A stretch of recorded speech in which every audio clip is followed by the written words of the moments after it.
Registered Law School meeting. We have a full agenda of staff announcements that I know many people are going to be interested in, and that's where we're going to start today. But first, I want to take a moment just to welcome Ashley Kane, who is going to be joining and supporting Natalie Leonard in her work. So I'm sure we'll be hearing from Ashley quite a bit in the coming months. And so Ashley, welcome to the State Bar of California, and thank you for your work on behalf of all of the law schools that are accredited by the State Bar.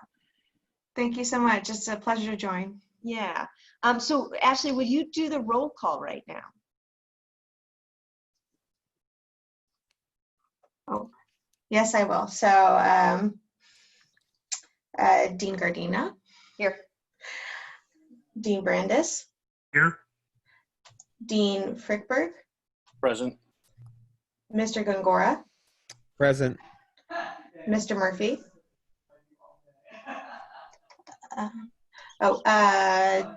Dean Pritkin. Here. Dean Patil. Here. We have quorum. All right, thank you, Ashley. And I know that Greg Murphy contacted us in advance, and he will be late arriving, but he will be coming to the committee probably in the next 30 minutes to an hour. So he'll be joining us. Before we move forward with the agenda, I want to see if there's any public comment.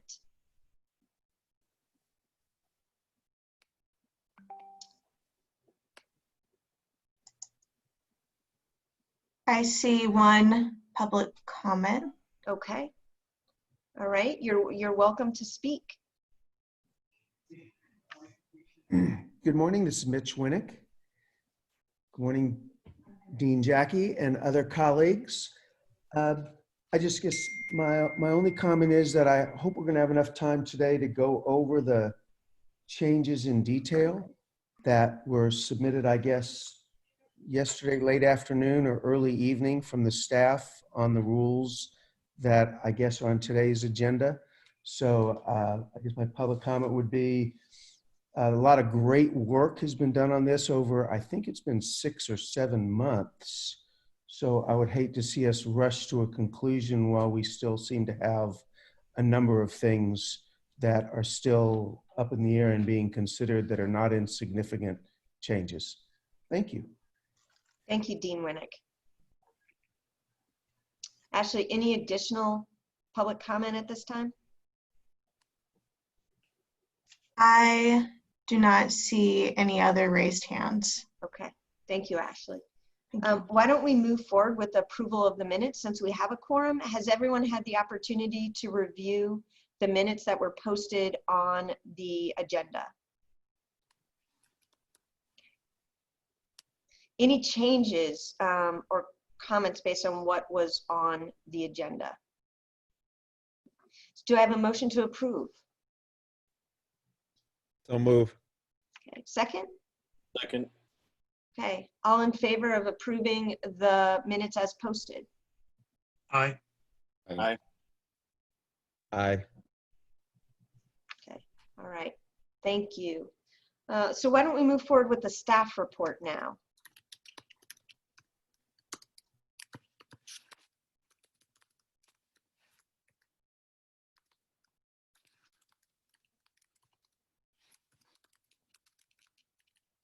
Natalie, you're on mute.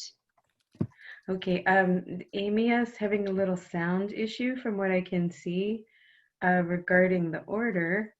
And I'm going to ask Ashley if she could possibly resend panelist links to Amy and to Audrey.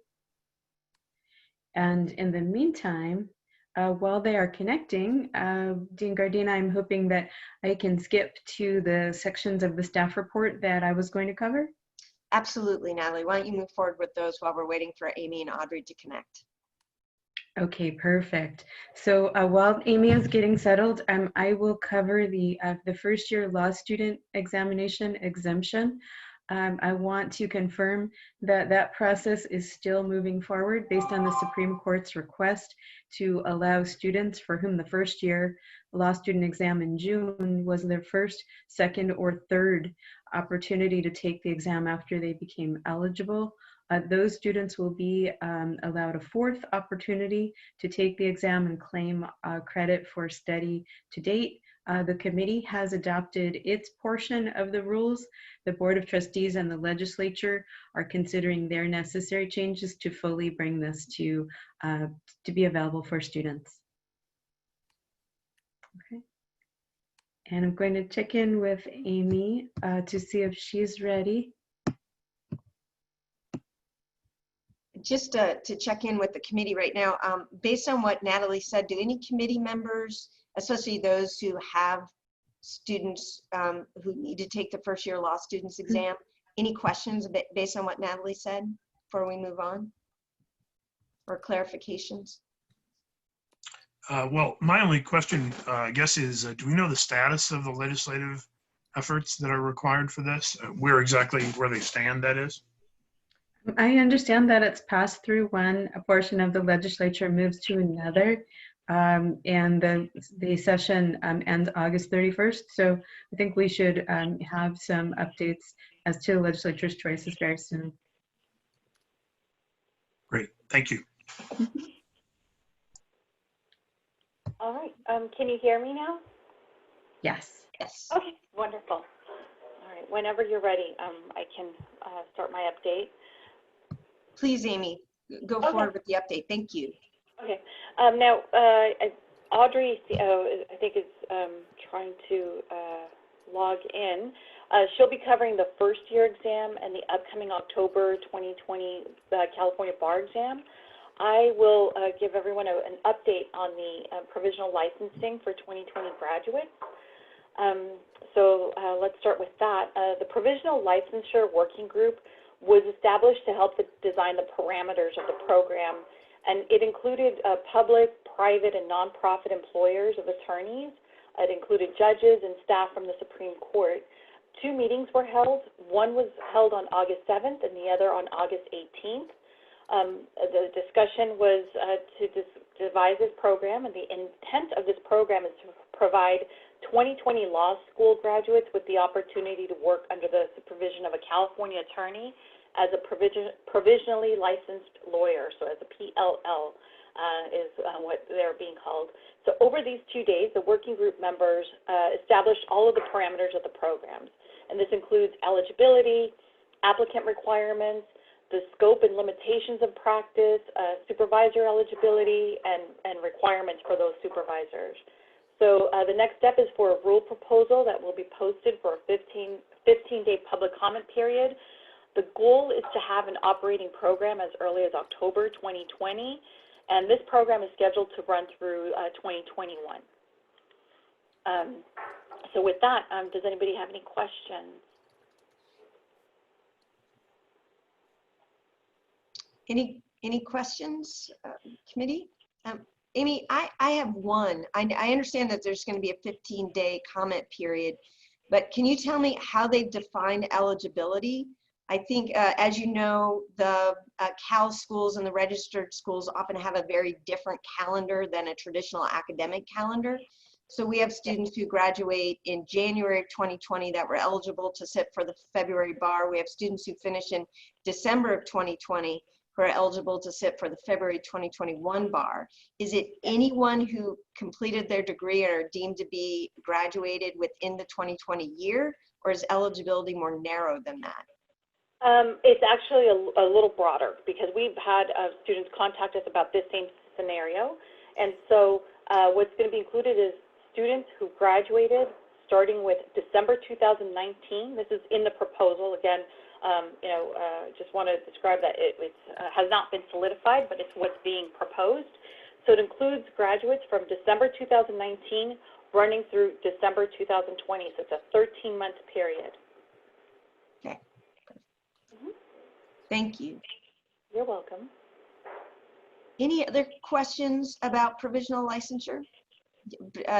Brian. Hi, Amy, was this just through the end of calendar year 2021 that it's proposed to go? Yes. I thought there was, I thought I first read that that was going to go longer than that. Is there? There's a possibility. I mean, I think right now the intent is to go through 2021.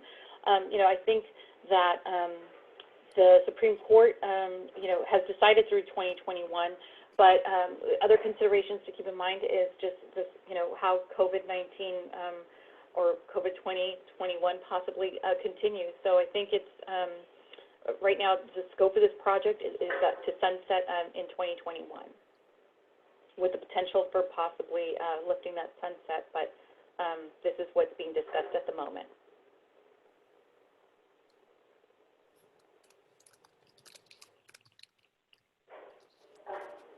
Any other questions on that? We'll move on to the next update. Okay, thank you. You're welcome. So while I'm here, I'll update everybody also on the Blue Ribbon Commission on the future of the California bar exam while we await.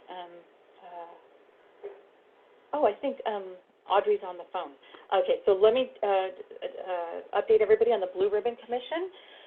So as you may recall, at its May 14th meeting, the State Bar Board of Trustees approved the establishment of a joint Blue Ribbon Commission on the future of the California bar exam in partnership with the California Supreme Court. And what this commission is charged to do is, one is to consider the CAPA, the California Practice Analysis Working Group report and recommendations, as well as the results from the 2020 job analysis that was conducted by the National Conference of Bar Examiners. Secondly, is to assess whether there's a sufficient alignment between the California and national job analysis and any national plan or California plan for changes to the Uniform Bar Examination, to the UBE, and to consider adopting the UBE. Also, to develop recommendations for the court and the state bar regarding revisions to the California bar exam if the UBE is not recommended for adoption. And lastly, to recommend whether to adopt alternative methods other than those used in the current bar exam to ensure minimum competence in subject areas or skills. So Blue Ribbon Commission will consist of 16 members appointed by the California Supreme Court. Members will represent key institutional entities, attorney practice sectors and settings, and reflect the state's demographic and geographic diversity. So at least 2 members shall have been admitted to practice law in California within 3 years from the date of their appointment, and the remaining categories from which the nominations will be sought will include the following: former members of the CAPA group or CAPA working group. We're seeking nominations for at least 2. 2 Committee of Bar Examiners, a member of the NCBE Testing Task Force, members from the Council on Access and Fairness, California Lawyers Association, 2 law school deans, 2 judges, active or retired, a representative from the California Department of Consumer Affairs, a current State Bar Board of Trustee, and a national expert on examination development or on grading. And so the commission will also be staffed by the State Bar, including liaisons from the Supreme Court, and may include also liaisons from the legislature. So we'll be starting the solicitation process shortly, and I imagine that we're going to use the same process that we did for CAPA. That is, when the solicitation process opens, we'll send an email to CSBARS, as well as to the Committee of Bar Examiners to gather interest. And then I think what we did last time is a cover letter and a resume were required, our first submission to the Supreme Court.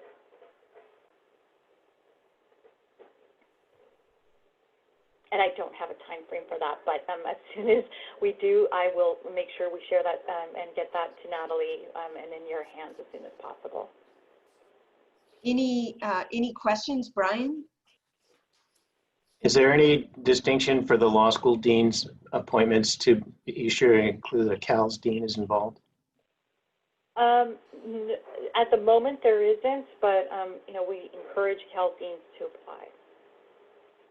We want representation from California accredited or registered law schools as well as ABA. So we want to encourage everyone to seeking to sit in this to please apply. Other questions?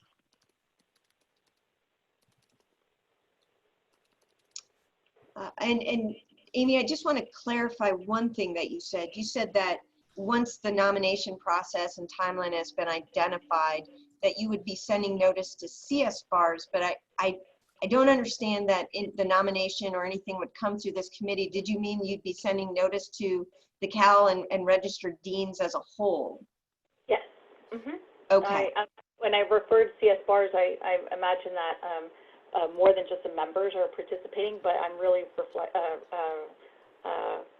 pointing towards the deans of Cal's and registered law schools. So the notice would be sent to all of the law school deans throughout the state of California. Nothing comes actually through this committee. Yes. Okay, great. Thank you. You're welcome. Any other questions on the Blue Ribbon Commission for Amy? I do know that we did receive a public comment. Dean Winnick did send a public comment directly to Natalie just to acknowledge that and expressing the same sentiment that Dean Pertil did, which is whether or not there was going to be representation from a diversity of law school deans, including the Cal and registered schools. So I want to put that on the public record as well. So thank you for that. Dean Brandis. I realized I do have a question. Nominations come in. What happens after that? Who reviews them? Do they go straight to the court? Does the state bar filter them first? How does that work? So, we're using CAPA, the way that CAPA was formulated as a model, and those solicitations went directly to the Supreme Court, and then as soon as we learned about who was selected, we shared that with the members. And I think, from what I recall, there was a very short time frame from when people were selected and we launched our first meeting. We're hoping to have a little bit more time for that. Yes, that would be the process.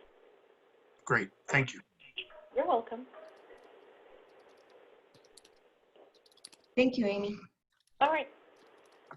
And I think we have Audrey on now. Hi, everyone. I'm so sorry. It's been having some kind of Zoom technical issue. I suppose that's not unique at this point after over 5 months of these Zoom meetings. So I want to cover the June 2020 first year law students exam and then briefly touch on the once October, now November. So on Tuesday, June 23rd, the Office of Admissions administered the June 2020 first year law students examination. That was the scheduled date, but the bulk of the students took the exam remotely for the first time. So we had a total of 286 applicants, 279 remotely, and then only 7 of them taking the exam in person at either the Los Angeles office or the San Francisco office. The number is similar. We did have some students withdraw because of the testing conditions, but similar.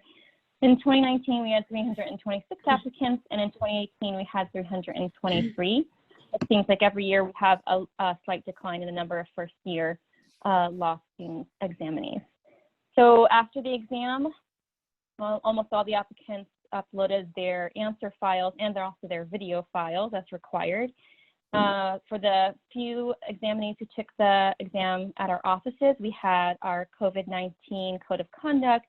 We also now at the State Bar have our healthy office plan for all our employees. So we followed safe and hopefully comfortable testing protocols.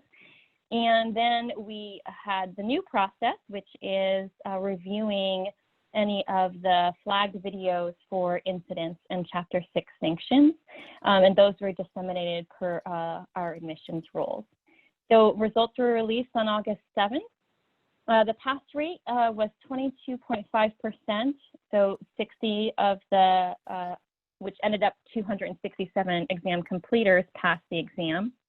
This pass rate is similar to last June 2019, which was 23.5%. Now we have the October, typically October first year law students exam is rescheduled for November 17th, and registration for that opened already on August 10th. Any questions about the first year exam? Dean Brandis and then Dean Pertil. Audrey, thank you for that information. Can you tell us anything more about how the sort of the June administration went in terms of technical issues, challenges, the number of flags and violations that you saw?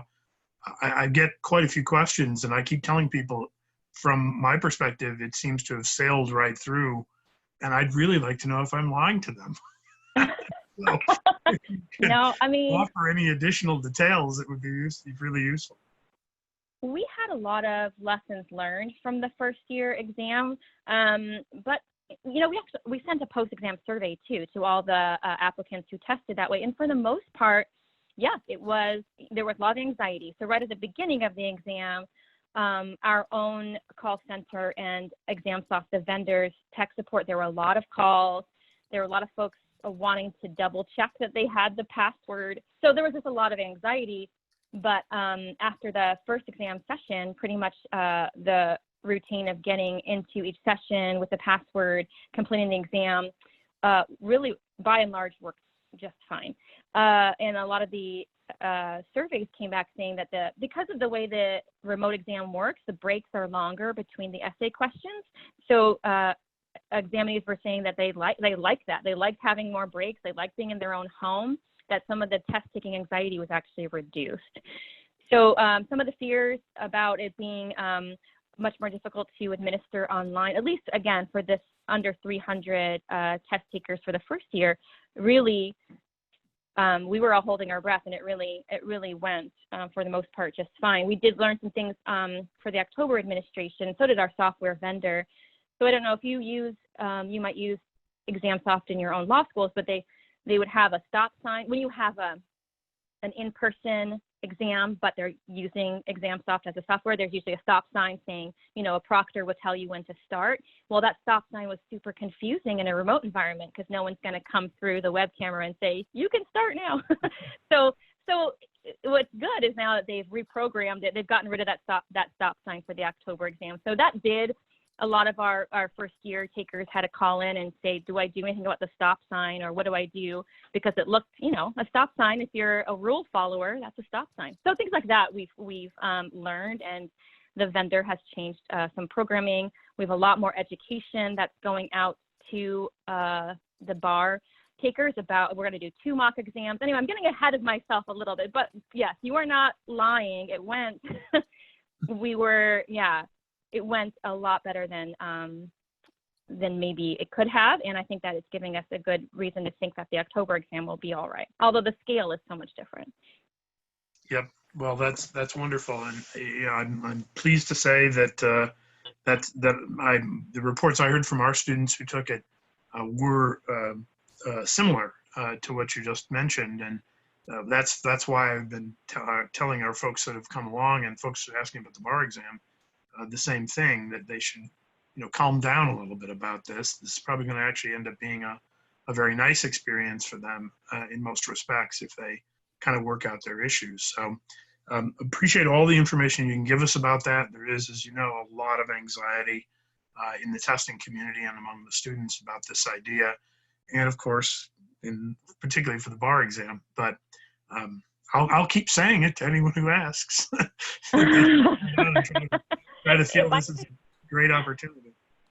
So if I could interject really quick too, I also want to thank Dean Brandis and Dean Pritikin. They volunteered some time with us to talk about their experiences with online testing, and it really helped us kind of build our policies, what to anticipate, because it was a first-time experience for a lot of us at the State Bar, and that was very helpful. So, you know, thank you for doing that and providing guidance and material that you provided to us when we first started this initiative. So, thank you. Welcome. It's great to be of help. Dean Pertil? Thank you, and thank you, Audrey, for that work again and the report. A couple of quick things. One, I just missed, what was the pass rate this time? Oh, let me go back into the document. 22.5%. Thank you. And I think one of the things that Dean Brandis asked too is about the red flagging, the remote proctoring. I mean, are there any particular triggers that you all noticed that come up that maybe turned out not to be serious but still cause people some anxiety? I mean, those are the questions I'm getting right now for the upcoming October exam is, how do I make sure my room doesn't have a picture of my uncle on the back wall or something, right? I mean, they just want to be sure. So I'm wondering if you identified any particular triggers on the remote proctoring that we should all be aware of. Yeah, and I think we've been trying with our FAQs for the October administration to really get ahead of some of the things like what you just said, to keep your exam area clear, any things that, you know, books can't be within view or reach. We've been trying to be clear about what will create flags. We've also asked, so the software, you know, has an AI component that screens the videos and has flags, and then there's human review on the software vendor side of those flags, and then also the state bar staff will review those, and that's what we did for the first year. We had several levels of our staff reviewing the flags too. So something that might flag for the AI would be, you know, my video is not working, but if I was playing with my hair and had my hands, you know, kind of over my face for a short time, you know, putting my hair back into a ponytail, that might flag for the video, but that wouldn't be anything that we would have any cause for concern about being suspicious. So we've asked our vendor to, you know, maybe flags like that are not going to be something we're going to need to review on our side. So we're hoping to reduce some of those kinds of, those flags that came up but were really nothing. So we've got a list of those kinds of flags for our vendor. So hopefully we're not going to have, and the staff won't have any of those kinds of flags to review. Something that you can definitely let all your students know is just staying, so you know we're all in our rectangles right now, staying in your rectangle during the exam, because you get out of your rectangle and then you're out of the view of the webcam, and that definitely is a flag. And there's a way to check it, and it'll be part of the mock exam, so you can check, you can see, you can, you know, press the button in the software and see where you are in the webcam view before you start each session, to make sure that you kind of stay in that webcam view, because if you go out of your rectangle for any amount of time, that kind of looks like you might be looking at study aids or, you know, something else that's off view. Am I answering your question, hopefully? Yes, you are. And there is one thing that just jumped to mind that I have been asked to specifically ask the State Bar. What is the threat of a glass of water on the table that there might be cheating? Oh, so we do, yes, we're saying no food or beverage on the desk. You can have food and beverage during the breaks. Again, there's many, many breaks for the remote exam. And I think there have been bottles of water, yes. If someone is motivated, I think they can have notes in bottles of water. That is something we've seen before. And I know it could seem extreme, but you can manipulate a water bottle label and have some kind of study aid there. Also, and I've done this myself, a water on the desk while you're working on your laptop is also just a danger to your laptop, where you could knock it into while you're in the exam session. And that's not something super uncommon. If you have a glass of water with no lid, it could get on your laptop, and then you're out of the exam for the rest of the 2 days. I really like that explanation better. I'll use that one. Because I certainly spilled a cup of coffee over it. I spilled a cup of coffee. Deposition table in the past, so I understand. Okay. Yeah, I had my L key didn't work for a long time on my personal computer, I think, because I spilled something. So, You spilled that coffee on the deposition table on purpose, Brian. That's a great distractor. It's an old tactic. We all have seen that before. Jay, I wish I could say I was that smart, but no, it was total clumsiness. Jay or Marty, any questions for you or from your students that you want to clarify with Audrey? No, I think you've covered it based on what other people have asked. Thank you, though.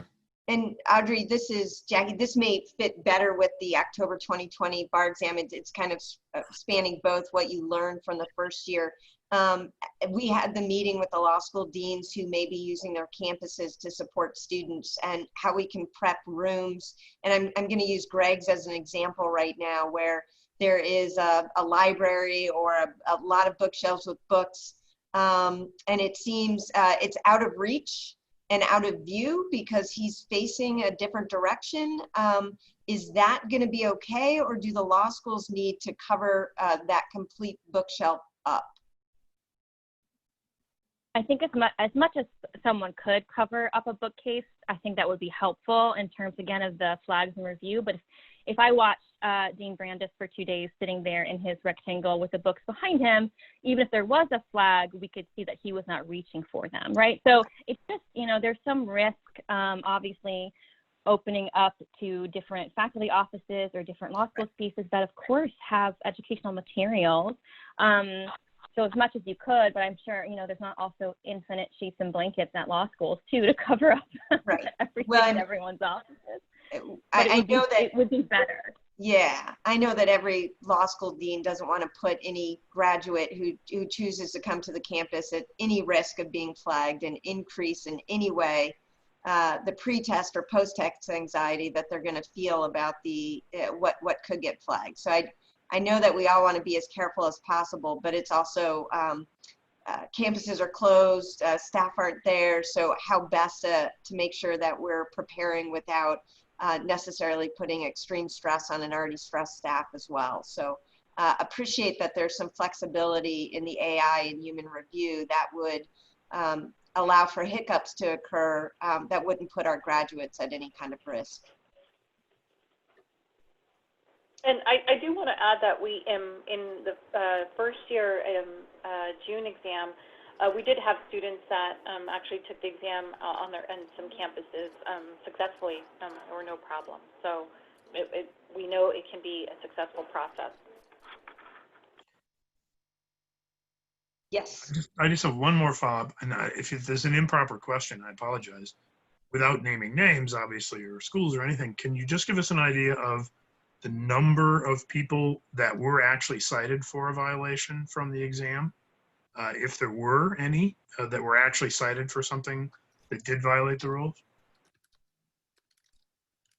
Was it a lot? Was it a little? That's what I'm trying to get a sense of. No, I think we had 35 total incident reports after reviewing all of the video files. But those are just reports. And so the executive, management team, Amy and I, we reviewed all those. And from those, I believe there were actually only 5 Chapter 6s. Okay. So I will say, just as one who also reviews those videos, that sounds about right. I mean, that sounds about like the sort of thing where you get that kind of percentage of things you have to actually take action on. That's probably coherent with our experience. So. Yeah, it's just very different, obviously, than being in a live environment, walking around and being able to, I mean, it actually is much more time consuming on the back end, right? To review all those videos. And, but yeah, so there were more there, that number 35, that's a lot more incident reports than we'd have in a normal first year. But in the end, the actual serious violations were on par. Yeah. Thank you. So, yeah. Go on with about the October exam. That would be great. Thank you. I don't know if you've heard, but we're going to administer a bar exam in October. It's scheduled for October 5th and 6th. We have about 12,000 applicants for that bar exam. So we send all the applicants acceptance and acknowledgement form of the testing conditions on August 7th. So tomorrow will be 2 weeks from sending that document. We've sent several reminders, and it's due tomorrow at 11:59 p.m. So students can all know what they are accepting in terms of the remote testing environment. There's also space for applicants to tell us if they have extenuating circumstances where they might need an in-person testing space, if they're worried about not having a quiet space, if they're worried about their internet connection, if they still want to handwrite the exam. So we have space on the form for applicants to tell us about that as well. So that's due tomorrow. We sent another reminder today. Like I talked about the lessons learned, we definitely have a lot of lessons learned from the June baby bar for the October exam. We're going to have 2 mock exams this time in ExamSoft and that software vendor to prepare for the exam. We will use actual old performance test questions, old MBE questions, old essay questions. So the students will be, sorry, I keep saying students, the applicants will be able to have the real environment that they will be in, which again is a lot of anxiety. Hopefully that will reduce anxiety. They will also be able to practice where they access those passwords, how they get into each session, what the virtual scratch paper looks like, what the highlighting feature looks like, how to enlarge text, cut and paste, everything that you might have heard applicants asking about. They're going to be able to practice in 2 different mock exams. We're going to release one that last week of August, first week of September, and then right after that, before the 18th of September, I believe the other one will be released as well. So they'll have, again, lots of time and education to practice. And then they'll also practice how to take a good baseline photo ID in the software, how to match your baseline photo ID. So that will be all part of it. So the identification process, the matching process, getting the password, putting it in. So again, lessons learned, the more education and the more practice you give up front, the more, when we come to the actual exam administration day, the more comfortable everyone will feel. You might have seen Michigan, that jurisdiction used ExamSoft, and they had a cyber attack on the landing page where the passwords were being distributed. It only caused about a 30-minute delay for the applicants to get back into their exam, and they were all able to finish the exam. So that was the good news, is that it didn't actually disrupt the exam administration entirely. Of course, that's something we wouldn't want to happen during our exam administration. So there's going to be a lot of backup protocols in place for, and also the vendor in terms of the ability to have a cyber attack. They've been shoring up their own, their own IT and however all that stuff works in terms of the vulnerability of those landing pages. And then we'll have backups for how students can access their password. For a lot of our applicants who are worried about internet connectivity, if something happens where their internet goes out, they can also call ExamSoft tech support, get a resume code to get into the next exam session without needing to connect to the internet.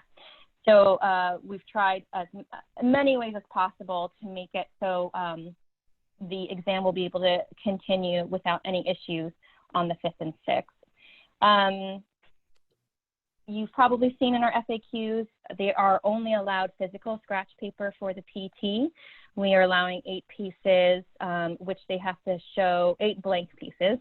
They'll show each piece front and back to the camera, and then begin the exam and be able to use that, but just for the PT. All the other sessions, they will have virtual scratch paper. We've increased the character limit on the virtual scratch paper, another lesson learned from the baby bar, to 70,000 characters, which is a lot of pages. So there's not there's not a concern that the virtual scratch paper won't be enough, and they can even have, it's even going to be enabled on the multiple choice questions. The admittance ticket bulletin will be given out to all the applicants 3 weeks before the exam, so another chance to get education and to make sure they know their checklist of what they need for the exam. All of the notices that we've been sending out is through our Ames applicant portal, so if you can always remind folks that you are in contact with to make sure they're checking the email address that they have given to us in Ames, because that is where all the communication goes as to what we have on file. Again, we have that acknowledgement and acceptance of testing conditions form due tomorrow. Students still have until September 8th to withdraw from the exam with 100% refund. So they still have time to consider their option there, but only until September 8th. And after that, their deadline for withdrawing with the refund is passed. I don't know, I'm sure there's questions. What are some questions about the October exam? I have one quick question. It might be too much in the technical weeds, but if there is an answer, I'd definitely appreciate it. I heard that you mentioned the cut and paste function. Does that only apply to the answer, or will the examinees be able to copy and paste from the questions themselves as well? They can't copy and paste from the questions. They can copy and paste in their own answer, and they can copy and paste from their virtual scratch paper. Thank you. I have a question. I heard that about 12,000 people are signed up for it. My understanding is that typically on a July bar exam, it's around 8,000 or 9,000 people. I'm guessing, this is just speculation, but we're not having 40, 50% more people take it because they love the idea of online, but probably because the Supreme Court recently lowered the cut score, so they're thinking now is their chance to actually pass. That may be unfortunate timing in terms of the first time ever administering a online bar exam. And I guess my question is there a sense as to having the first online exam ever also be the highest capacity administration ever? Is there concern about how that's going to impact the ability to administer it smoothly?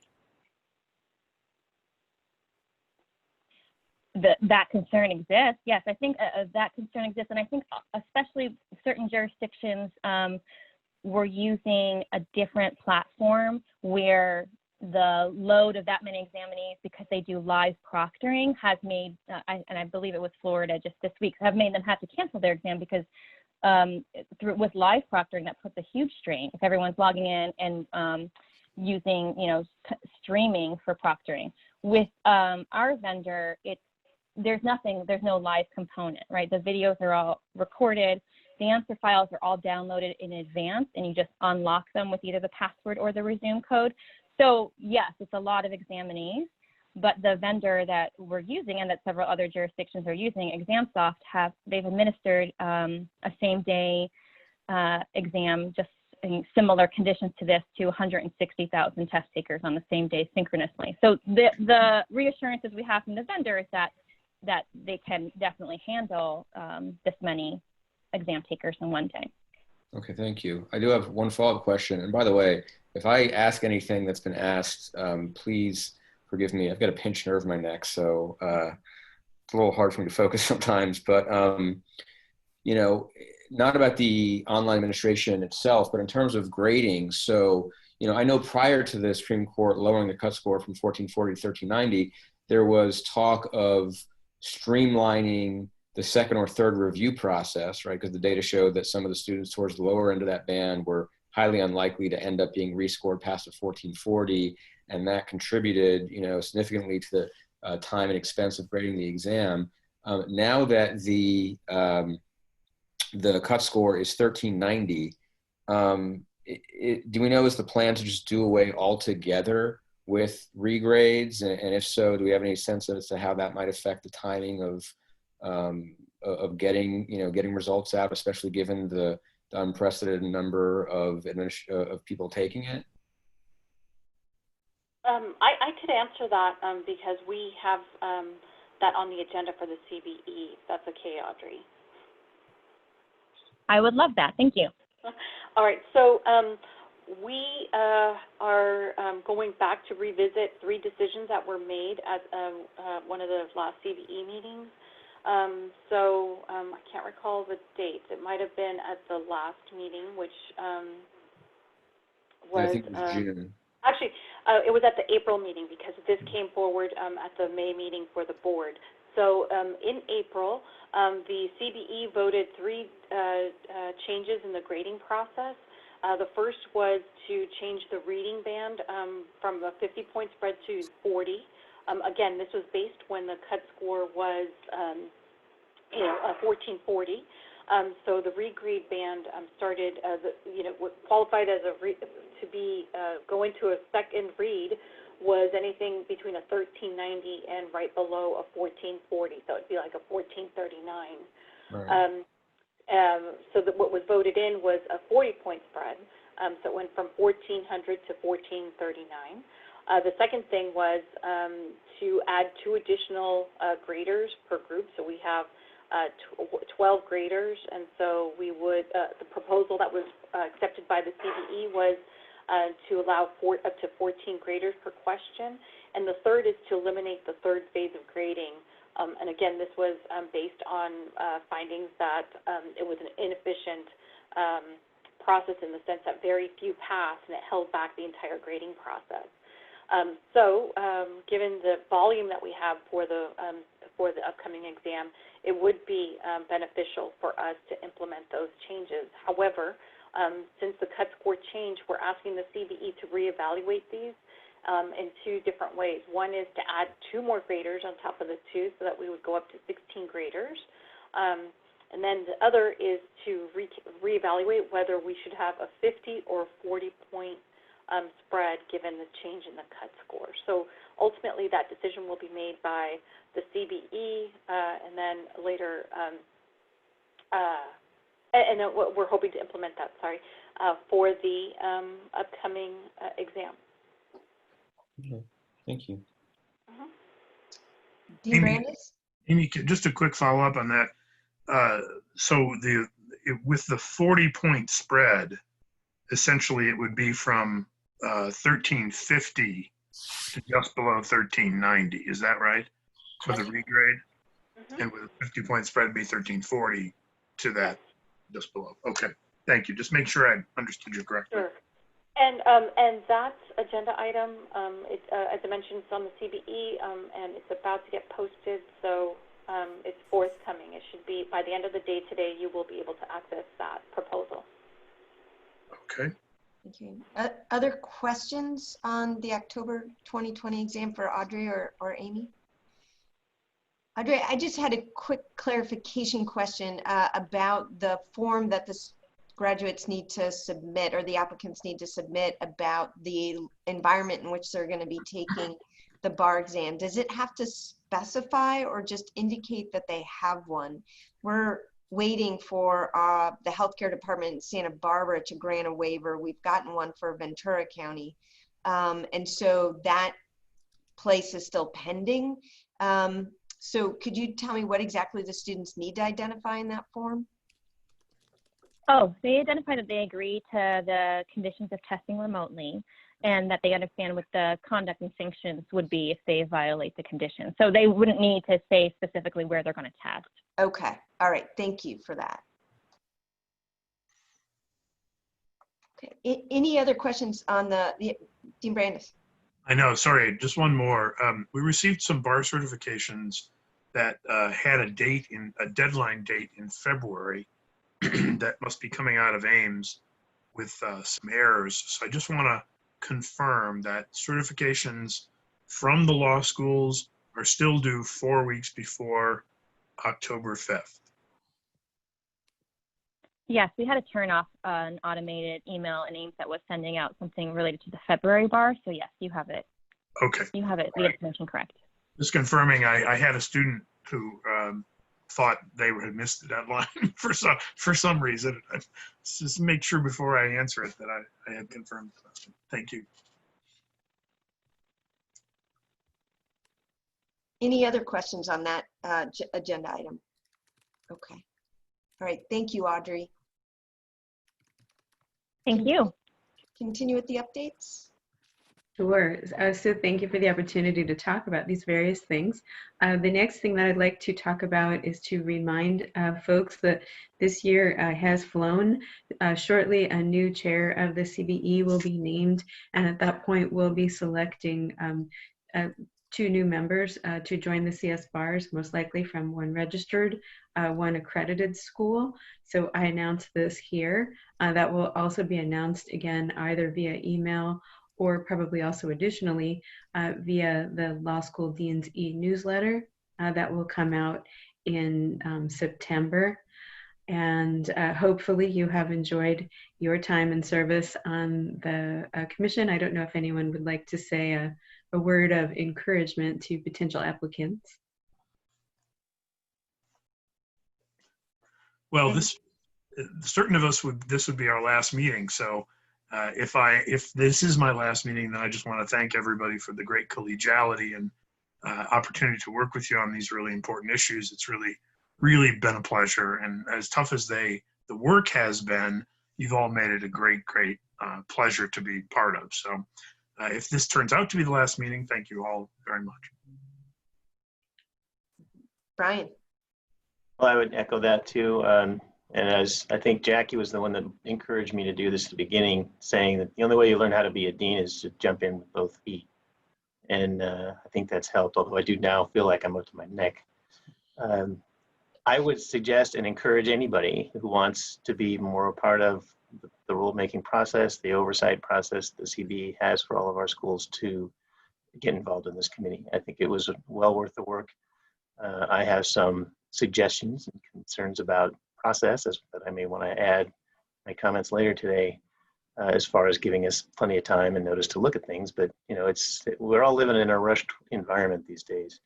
I think we can do a little bit better on that. But overall, I found it's a discussion, a level of discussion and analysis to be exemplary. And I've sat on a lot of committees in my life. And I think everybody here shared the same mission, and anyone else who does out there should join it. Thank you. Thank you. Well, and just to echo the thanks, I just think, first of all, this was the first year of this committee, and we were tasked with a pretty enormous project, and an enormous project that turned out to be during a time when each of our schools and probably our personal and family lives were disrupted immensely by COVID. And the group of people that came together and managed to come out with and coalesce around a completely revamped set of rules in the time period in which we did is extraordinary. And it speaks to, first, the level of commitment that every single dean who serves on this committee has, the thought that went into those rules, the care that went into thinking through the both intended and unintended consequences that would result from these changes, and the process that we tried to bring to it. And Dean Pertel and Dean Brandis were critical to the advancement of that. So I want to thank you both for the time and energy you put in to the project that we had this week. And quite honestly, the friendship that developed. I have missed the opportunity to either be in San Francisco or LA, mostly post-meeting rather than during the meeting, but I've enjoyed those times and I've missed not being able to continue them. So thank you both for the work that you've done on behalf of all the CALS and registered schools. And if this has encouraged anyone in the audience or listening to this recording to apply, you would submit a resume and an email or letter of interest to admissions@calbar.ca.gov, and that will also be included in the September newsletter. And I would also like to extend my thank you to Dean Brandis and also to Dean Pertel. So that is announcement number 1. And then I also have several recent development announcements. The first one is to remind accredited schools and registered fixed facility schools that if they have not done so, to please send in their quarterly updates related to the committee's waiver, allowing all fixed facility schools to transition during this period to online classes. The waiver was allowing both a transfer to pass-fail status and online classes through August 31st. And then starting August 31st through August 31st of next year, the committee has pre-approved the continuation of online classes so long as the schools provide a quarterly letter or email update. That update again can be sent to admissions@calbar.ca.gov. And for those schools who have sent their updates, thank you very much.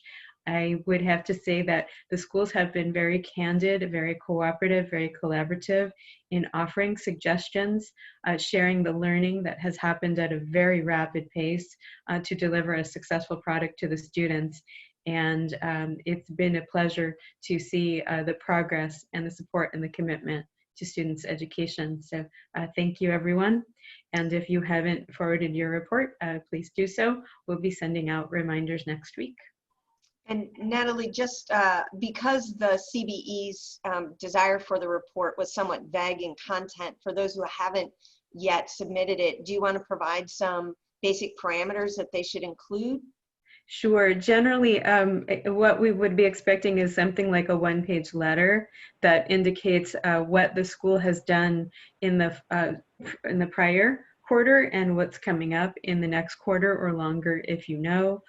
It's helpful to include things that helped or things that you've learned and you've changed along the way. Not for an oversight purpose, the waiver is already passed, but more to share the learning and accelerate the learning across. So the schools are not seeking permission, rather just documenting progress.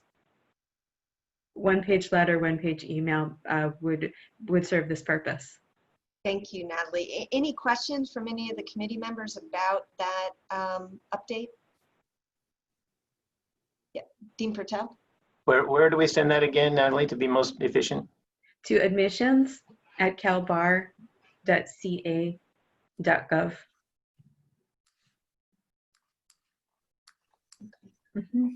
If someone sends it to me, I will make it central, but sending it to that general admissions email allows us to share it in the department. So it's a little bit faster processing. Next announcement, the annual report forms for this upcoming year are due to be released soon. We're hoping to have them to you by September 1st. They will look largely as they have in the past, but they will also include an extra Excel spreadsheet in which you will record the rearranged demographic data designed to more closely match the ABA categories. Thank you to this group, CSBARS, and to all of the public commenters who helped to create that. We believe that at an aggregate level, that information will help to support some of the retention studies that the State Bar is doing inside and will be sharing soon. In fact, so soon that I'm about to tell you about another new initiative.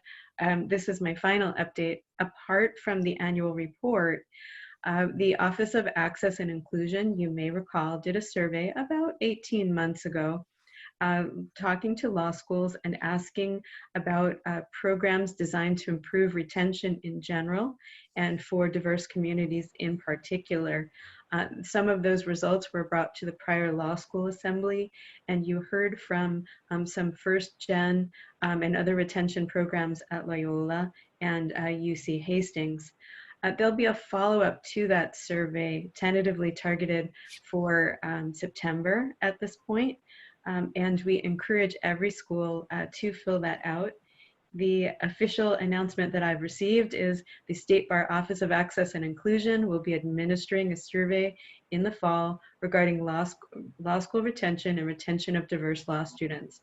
As a follow-up to the May 2019 survey, the purpose of this survey is to gather information about existing programs and support for law students. And I'd like to now share two opportunities for law schools, either members of CSBARS or members of the public. That group would be looking for deans who are interested in providing input on the questions that will be asked. That's opportunity number one, and that would be happening over about the next 2 to 3 weeks. A second opportunity a little bit later would be to be a beta tester for the survey to make sure that it's easy to fill out and give a complete and thorough answer. So if you are interested and you're a member of CSBARS, you could let us know here. You could let us know through public comment or write to me or admissions@calbar.ca.gov offline if you would like to have input into the questions or to be a beta tester through your school. Dean Frickberg. Well, I would definitely like to volunteer for both components for EWLA. So noted, thank you. Okay, and that concludes my announcements, Dean Gardina. Okay, thank you, Natalie.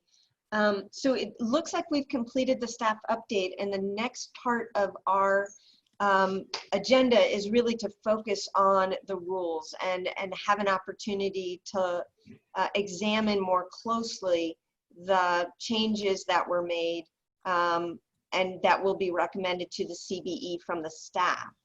So one thing that I'm aware of is we're about a half hour from the noon time period.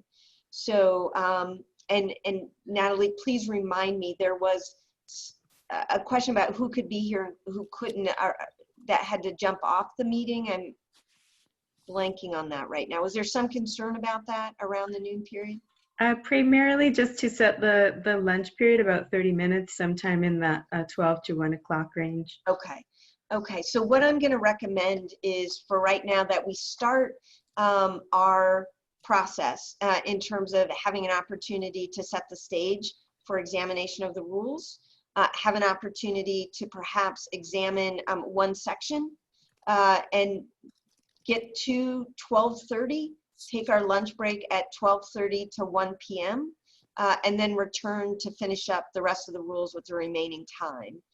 Are people comfortable with an hour more of work and then a break? that work for people? Okay. All right. So setting the stage for what we're doing now, obviously first I need to thank Dean Pritkin and Dean Frickberg for the amazing work they did to take the rules that we had considered at our last CSBARS meeting and all the recommendations that we had and all the errors that may have occurred in terms of phrasing or typos, etc. And they did the editing process in collaboration with Natalie to make that set of rules very clean. And so I want to thank them for that extra step that they took in order to make the CSBARS recommended rule set as clean and as smooth as it currently is. And that's been posted on the CSBARS agenda for several days now. What we didn't have access to until last night as CSBARS members, and that the public haven't had an opportunity to see in full, is a red line version of the difference between the state bar staff's review of the rules and any changes that they thought it necessary to make. And that there is now on the CBE agenda a post of the staff proposal.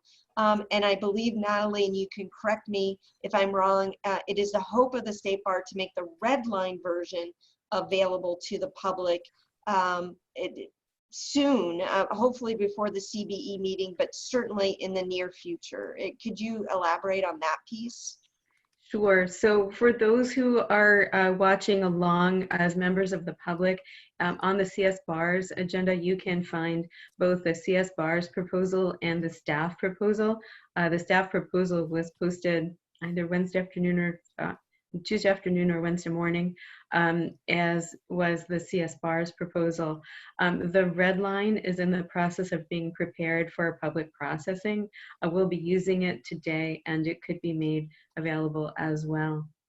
Okay, thank you, Natalie. So what we want to do today, and it's obviously not the end of the process, is have an opportunity for us to go through, especially some of those areas where it appears as if there's been lots of red lines and blue lines made, so that we can really start to articulate any disagreements we may have as a committee with what the staff is going to be recommending to the CBE tomorrow, and will be part of the CBE discussion. Obviously, it's not going to be an opportunity, and Natalie and others, especially Kareem, since he sits on the CBE, will be able to hopefully articulate those disagreements, and obviously we'll have a chance as public members to have public comment before the CBE. It's an unknown at this point whether the CBE will take the staff proposal and do any kind of vote or recommendation tomorrow. So it could be that there's an opportunity for public comment tomorrow before the CBE. And if the CBE doesn't move it forward and wants more time with it, that there would be an opportunity for further review and public comment before the CBE at its next meeting. If the CBE chooses to move it forward as a recommendation to the Board of Trustees, there would be a further opportunity for public comment in front of the Board of Trustees when it first appears. Then it would be sent out for public comment, and there would be a 90-day public comment period before it would return to the Board of Trustees. So there are going to be other opportunities for us to express any disagreements we may have or concerns we may have with the staff work that they've done or any changes that they've made. And so I wanted to lay out what the process is so that today's goal is to review what those changes are, to articulate as best we can disagreements with those changes, if there are any, and to be able to articulate those so that Kareem and Natalie can include those in the presentation tomorrow. And then for obviously the public to be able to hear the conversation. And I will open up for public comment while we're going through so that people have an opportunity to express or engage with the material that I know many of you will be seeing for the first time in terms of the red line version. So that is what I'm going to have is is Natalie is actually going to put the red line version up on the screen. And there's actually portions of the red line version where there is a lot of work's been done, and there are differences in what CSBARS and the staff are recommending to the CBE. And we're going to focus on those first to make sure that we have an opportunity to really see them and hopefully articulate, if there are any, disagreements about the staff recommendation.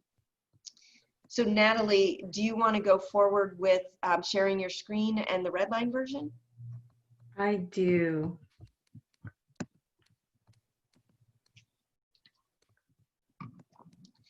And while you're doing that, I should welcome Greg Murphy. Greg, it's good to see you, and thank you for joining us today.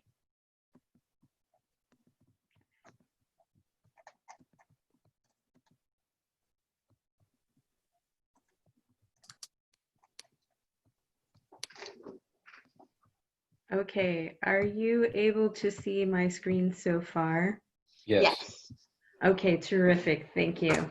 I've turned off my camera because it's challenging to present and be up as well, but I'm here with you. So I've got the proposal in the red line format here. So for those who are watching along at home, we have taken the staff proposal and the CSBARS proposal. The CSBARS proposal is the base, and any changes that were proposed from that were made as red lines into the CSBARS proposal. So you will be able to follow along with the two handouts that are on the CSBARS website right now. And those are the ones that will be shared with the committee tomorrow. Before we begin, for those who are watching remotely, or for those who have been affected by the fires or the various other things going on this week and maybe looking at these in depth for the first time, I'm actually just simply going to quickly slide through this and to preview you that the majority of the changes are in the area of 4.160B, student success, adding some eligibility factors back into the rules that were there previously. And then also in the non-compliance process, the staff is advocating many of the same steps, but not all of the same steps that were suggested by CSBARS. And if we were to slide through the document for the benefit of those who are at home, this is about a 30-page document, and I will just quickly go through so you can see that in total, the level of changes are relatively small and concentrated in those two areas. So right now, you just saw me go through the letter B that I mentioned. We see very little again until we get to the section on the non-compliance where the staff adopts certain sections, but not others in its proposal. So I thought it might be helpful just to have that sense before we began. Okay. Any questions about that before we begin? Any questions from the committee? I was going to recommend that we start with the eligibility provision and changes before lunch. And then, because I think some of those changes relate to statutory or other things that were caught by the staff in terms of how we framed it in the original rules. Okay, so do you want to do that rather than going through the non-compliance first? Yes? I think non-compliance this afternoon Okay. after lunch. Sure, let's do that. Okay.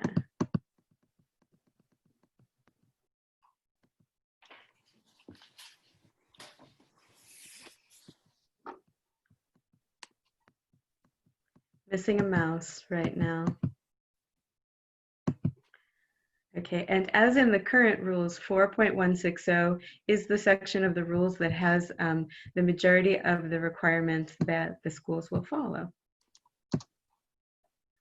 I'm sliding through 4.160A and I'm almost there.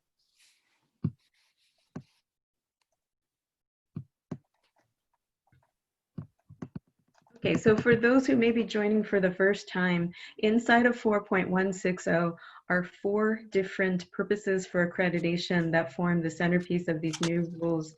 The staff proposal is in complete agreement with the CSBARS proposal, and those 4 elements are consumer protection and transparency, number 1, student success, number 2, diversity, equity, and inclusion, number 3, and professionalism and preparation for licensure, number 4. So we're going to be spending our time before lunch on number 2, student success. And at the top of the section, there is a general statement of rule, and the student success purpose is aligned between staff and CSBARS. Consistent with its mission and these rules, a law school must provide a JD curriculum and teaching designed to promote student success measured by learning outcomes designated by the school for its courses and programs. The staff proposes to add a clear statement indicating that the school must not award a JD unless the student has completed all requirements set forth in these rules and set forth by the school for graduation and satisfaction of the legal requirements to take the California bar exam. So that is patterned from the current rule set and just makes clear this law school's affirmative obligation to ensure that it stays current with the legal requirements that the students must meet. So this is not a new concept. We knew that when the student success was created, that additional detail might be needed, and that's one item that's suggested. And presumably this is something that all schools are doing as a matter of course at all times. Any questions about that one? Natalie, can you point us to where that is in the present rules? I don't recall the rules saying that the JD cannot be awarded without satisfaction of the legal education requirements to take the, I thought that was the legal education requirement to take the California bar exam.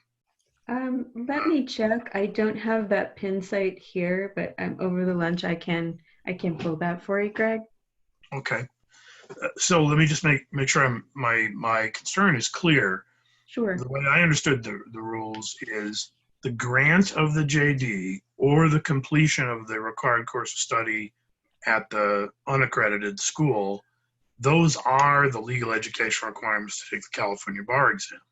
So this is saying you can't give the degree unless they meet the legal education requirements, but this is the legal education requirement. So I'm not understanding what that means. I need clarification on what that means. The first part of it doesn't bother me quite as much. It's that last part that I don't understand. Okay, so that's really making sure that before the student is admitted that they've met the pre-legal requirements. While they are there, they have continued on in good standing and met your school's requirements for completing the JD as well. So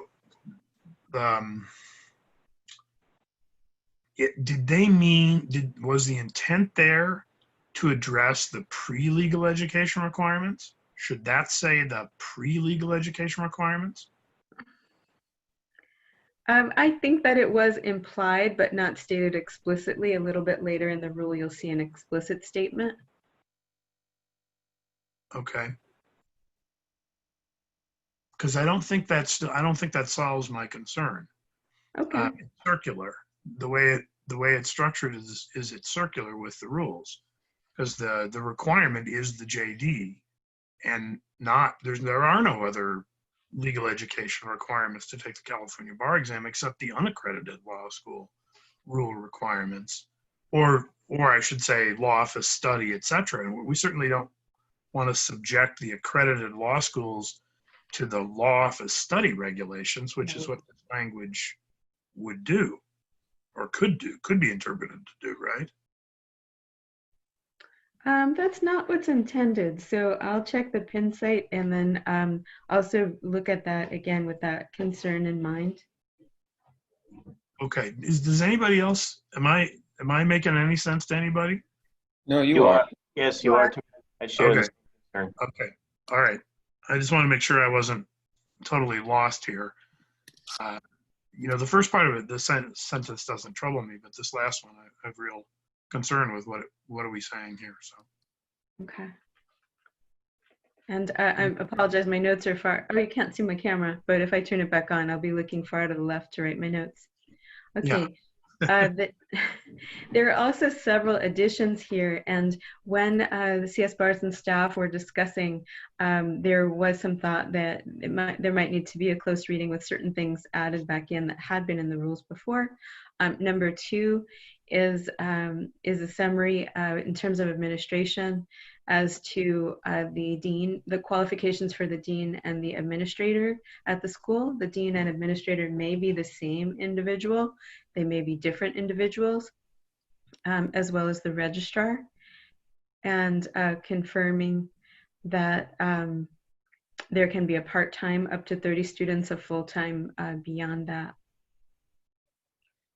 Now, can I ask, I mean, I don't have any objection to that particular provision, but it just seems to me that, the exercise that we were going through for months was trying to strip out, the sort of the hyper level of detail prescribing specific numerical limits or minimums or benchmarks. And so this seems an example of something that is sort of implicit in the idea of number 1 above, organizing a law school to be governed and administered competently, et cetera. I couldn't imagine having a law school without a dean. And I couldn't imagine the dean not being, someone trained as a lawyer so was there any discussion of balancing the need for detail with the desire to streamline and sort of generalize these rules to the extent we can? I think that there was, but there also was a need to ensure that the dean or administrator would lead by example by having a level of competence and proper admission rather than suspension or disbarment. And that that had not been ported over into the new rules, and so that was considered an important element.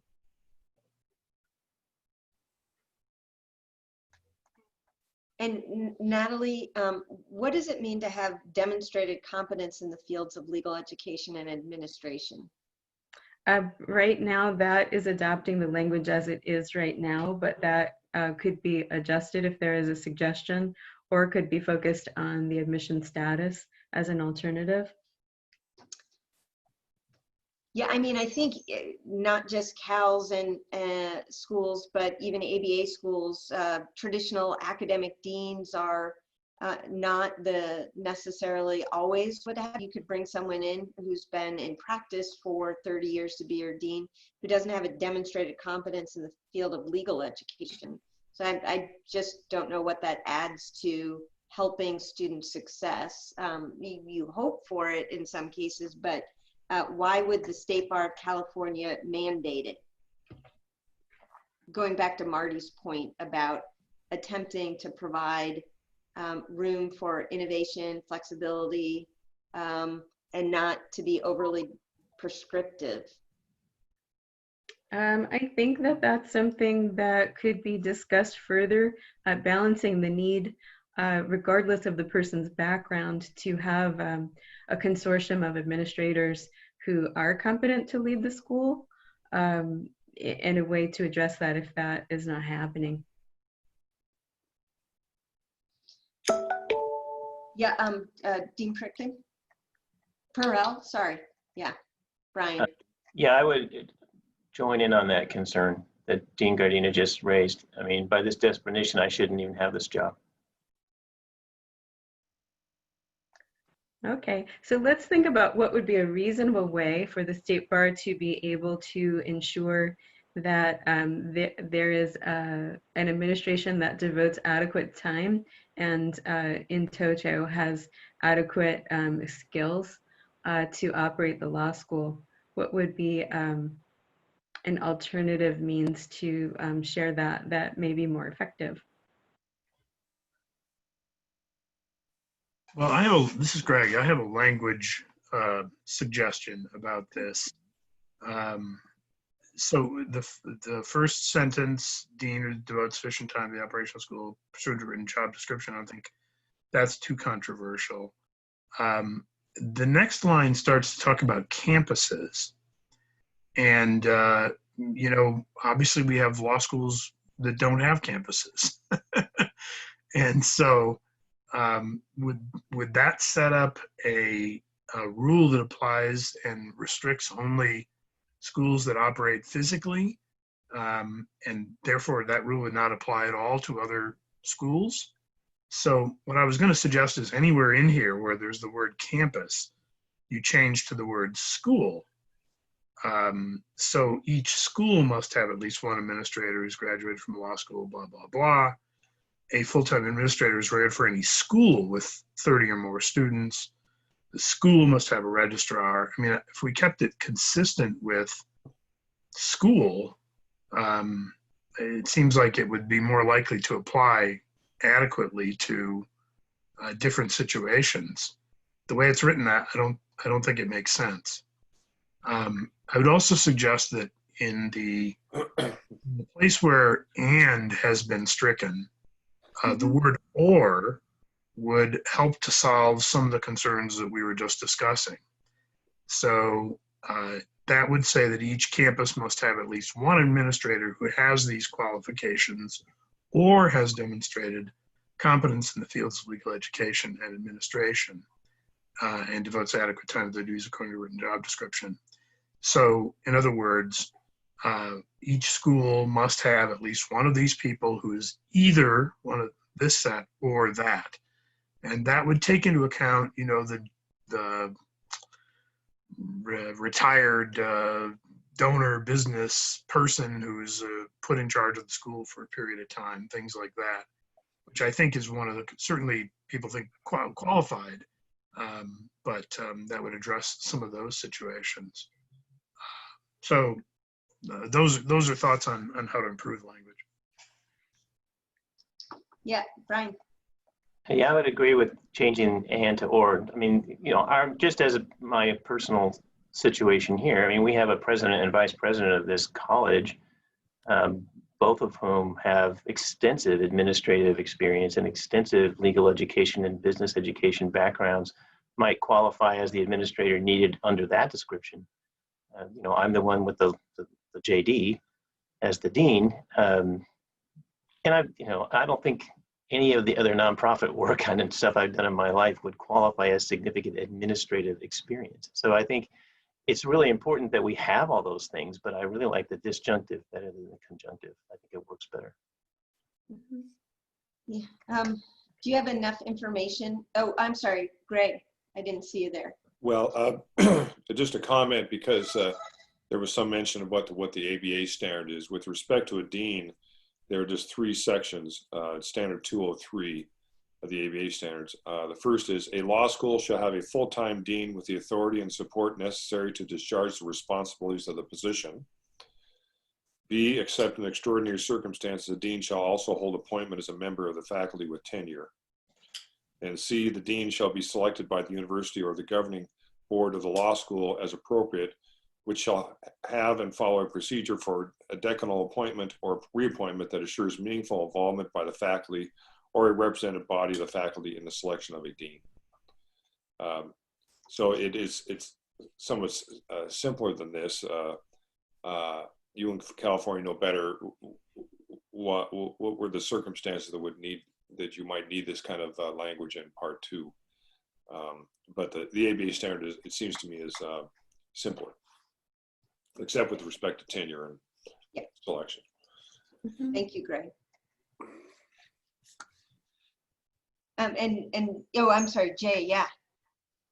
Just 2 other proposed writing edits on the same theme, though. Wherever it says campus, maybe we can use the phrase site, so that way we don't have an issue as compared to the online schools, online accredited schools.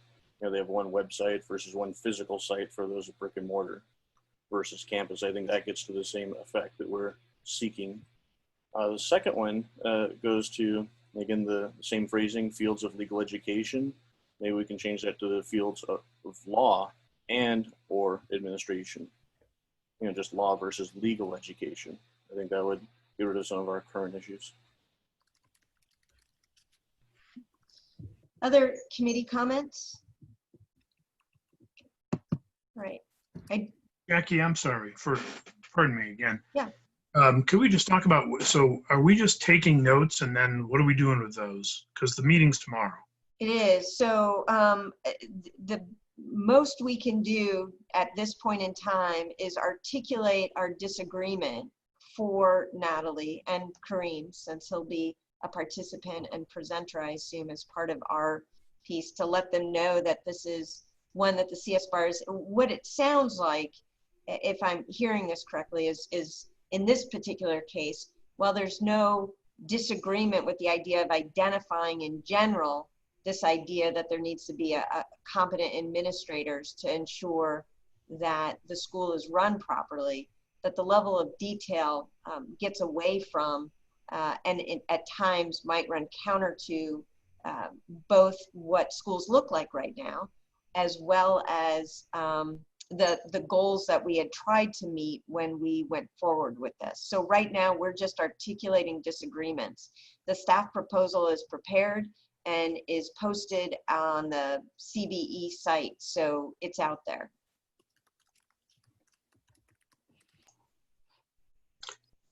And I actually have one comment as well regarding Dean Frickberg's suggestion of changing to campus to site. That may address one of the staff concerns, which is that to Dean Brandis's point, we understand that sites certainly are different, but without using the word campus, it would allow the result that a school would be able to have a site without any administration at all available to the students, and that was a concern. I apologize, I need just a second to tend to my PC so that we have continued access, and it should take just a moment.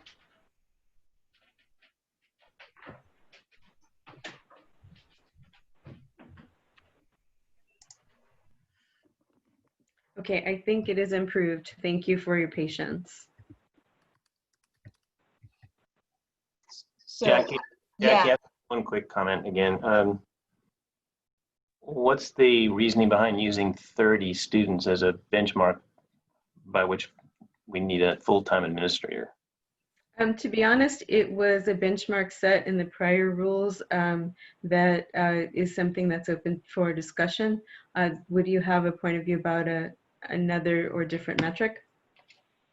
Well, no, because I don't have extensive administrative experience other than this job, and I can tell that from what we do, because we have twice that many students usually as a minimum, that we need full-time people, and we have that. But I'm just wondering, again, back to Dean Pritikin's observation in the beginning, we tried to make these rules as general as we could, and so as to avoid this kind of piecemeal enforcement, wordsmithing that would have to be done to see if anybody's in compliance. And what school is going to have a dean that's incapable of running the school for very long?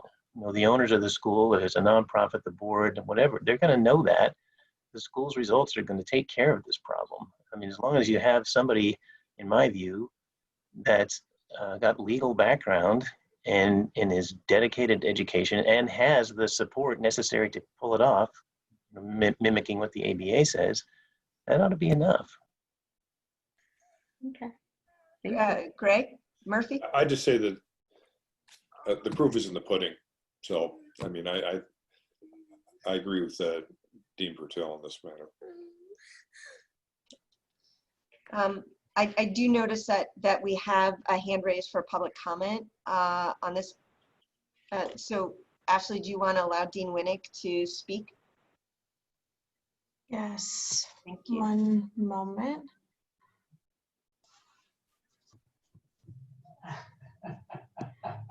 Okay, Dean Winnick, you should be able to speak. Thank you. Natalie, I can help you a little on the origin of this since I wrote it. And I would say that the 30 is an artifact from getting close to 10 years ago when we were first discussing the idea of having multiple campuses. and long before we were ready to have online, 100% online schools that would have no deans distributed anywhere. I think I would suggest to you that in fairness to residential and online, the language really should be that a full-time administrator should be added for any school that has 30 or more students in any county of California. And if you think about it that way, it doesn't really make any sense anymore when we're delivering centralized, accredited academic support, curriculum advice, dean management from a centralized location to students all over the globe under an accredited system, but yet harken back to an almost 10-year-old standard, which was back that if you actually open a classroom where those students are clustered, you then have to add an administrator. It really, none of that part makes any sense now that we're allowing centralized, accredited online support services of every part that we do, from registration to academic support to curriculum advice to student counseling to compliance issues with the student handbook and rules and things like that. So I'm back with the others. I would recommend that having a competent dean and a reasonable criteria for that is important. Having a registrar is important, but the rest of this was removed because we've moved to a new era where we don't do it this way anymore. Thank you. Thank you. And Dean Gardina, before we move on, could I just ask one more question to receive some feedback from CSBARS? For the school that continues to be a fixed facility school, does the CSBARS have a comment or point of view as to a branch? Would it indicate that a branch does not require any administration at the site if it can be accessed online via phone, via some other method? Would that correctly be the CSBAR's position for the school that chooses a fixed facility profile? Jay? I can give, again, some personal feedback. I fall within the fixed facility, accredited, 2 campus, 1 county model. I think that the rule themselves as proposed by the staff is not onerous because there's no requirement that that person, at least as I read it, has to physically be there. I think that that administrator could be, as we're having a Zoom meeting, but I would, for our use at UWLA, have an administrator at each campus. Hope that helps. Thank you, Jay. Other comments on Natalie's question about CSBAR's position on this as it relates to fixed facility schools? Brian? I would only add that in this, however long this era of ours is going to last, doing most of it by Zoom or remotely, as long as this administration is available to all of its students some way, and I can't speak to this personally because we only have the 1 campus, but I can imagine someone having a satellite campus which is pretty small, and having that many extra administrators would make it almost financially impossible to do that. It seems to me as long as we're remotely, electronically available, that should be enough. Yeah, Jackie, this is Greg. I mean, I would say we've established over the last 6 months that this can be done. And so the kind of the place-based idea of it doesn't make a great deal of sense. I appreciate the sort of the sensitivity that you shouldn't have a really big school now without somebody.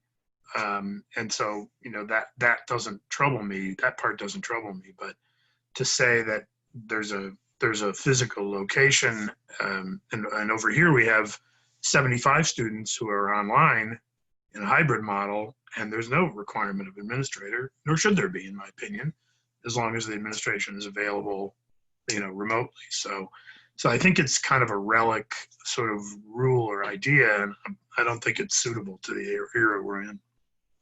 Thank you, Greg. Other CSBARS members who might have a comment about that? I think just where I would land is going back to, I think, Brian's point about affordability. One of the things we are also trying to accomplish with these rules is to filter them through that cost analysis to make sure that we weren't including rules that would increase costs, since one of the kind of missions of the CALS is to create an affordable education. So I would ask the staff to carefully assess whether or not, as Brian pointed out, this tends to increase the costs, which ultimately is borne by the student.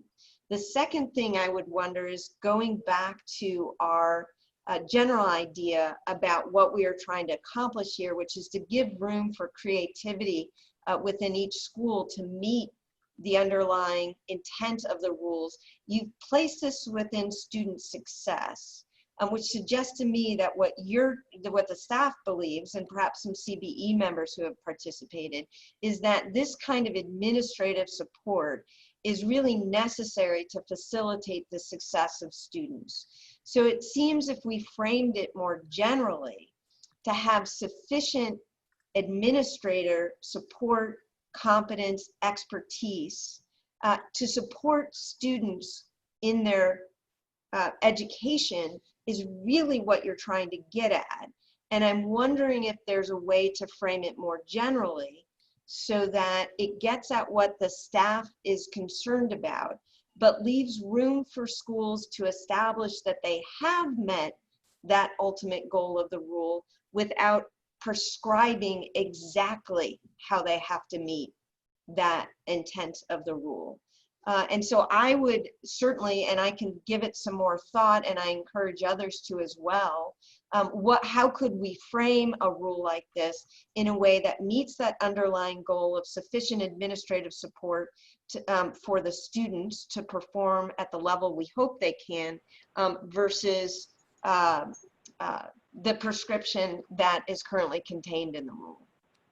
So that would be my comment, Natalie. And I don't think we have enough time right now to kind of rewrite it in a meaningful way, unfortunately, but I'm just happy to provide some post-committee thoughts on that in writing.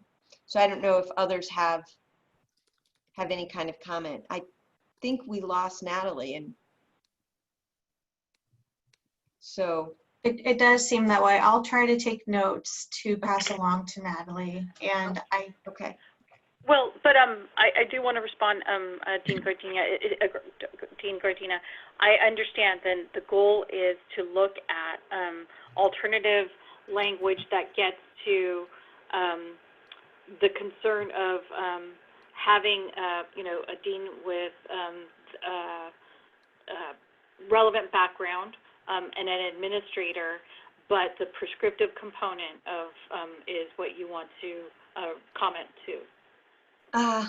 Correct. I don't know if others like agree with what I said or have additional comments about the direction that we would take this.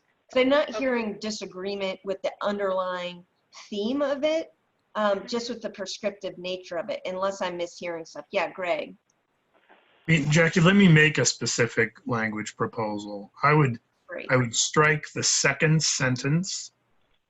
I would strike the third sentence. I would retain the first sentence and the sentence that begins with the school must have a registrar to address record-keeping requirements. I'm up in the air a little bit about whether we really need to say the registrar must work full-time if it has 30 or more students. I think that would be better described as the administration. For everyone to get back on, and then, but I'm not sure we're gonna do much more. I think allowing Greg to finish up his comment on the language of this is important. But we'll wrap up this number 2, and then we'll break for lunch, because I think there's going to be more like this coming up. So is Natalie going to be able to join us again? Looks like she's reconnecting. Okay, and it looks like Greg Murphy, Ashley, might be having some trouble. Were you able to get him the new link? Greg Murphy, I will look into that right now. Okay, he just sent me an email, and I know each of us need our individual link. Okay.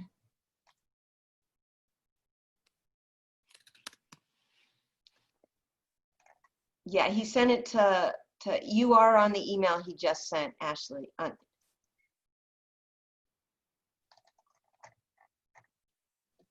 Perfect, thank you. I'm trying to get to him right now. Okay. And we've got everyone. Natalie, you're with us now? I am. I'm on the phone with Amy and Audrey, and then yes. I thought and maybe Ashley's going to send an email to the other members. No, we're almost all here except for Greg Murphy. Great. Okay. And so Greg Murphy. Yeah, is the only one that needs the invitation. Yeah, and Natalie, just for and Ken, maybe it's to you. This seems like a good time. Bring people back together, close up number 2, and then break. Do we have to wait until the public is back on in order to do that, consistent with Bagley-Keene? We are, and Ashley, correct me if I'm wrong, we are broadcasting. I see the audience attendees, and we are recording. So we have officially resumed already. Okay. All right. Wonderful. Thank you.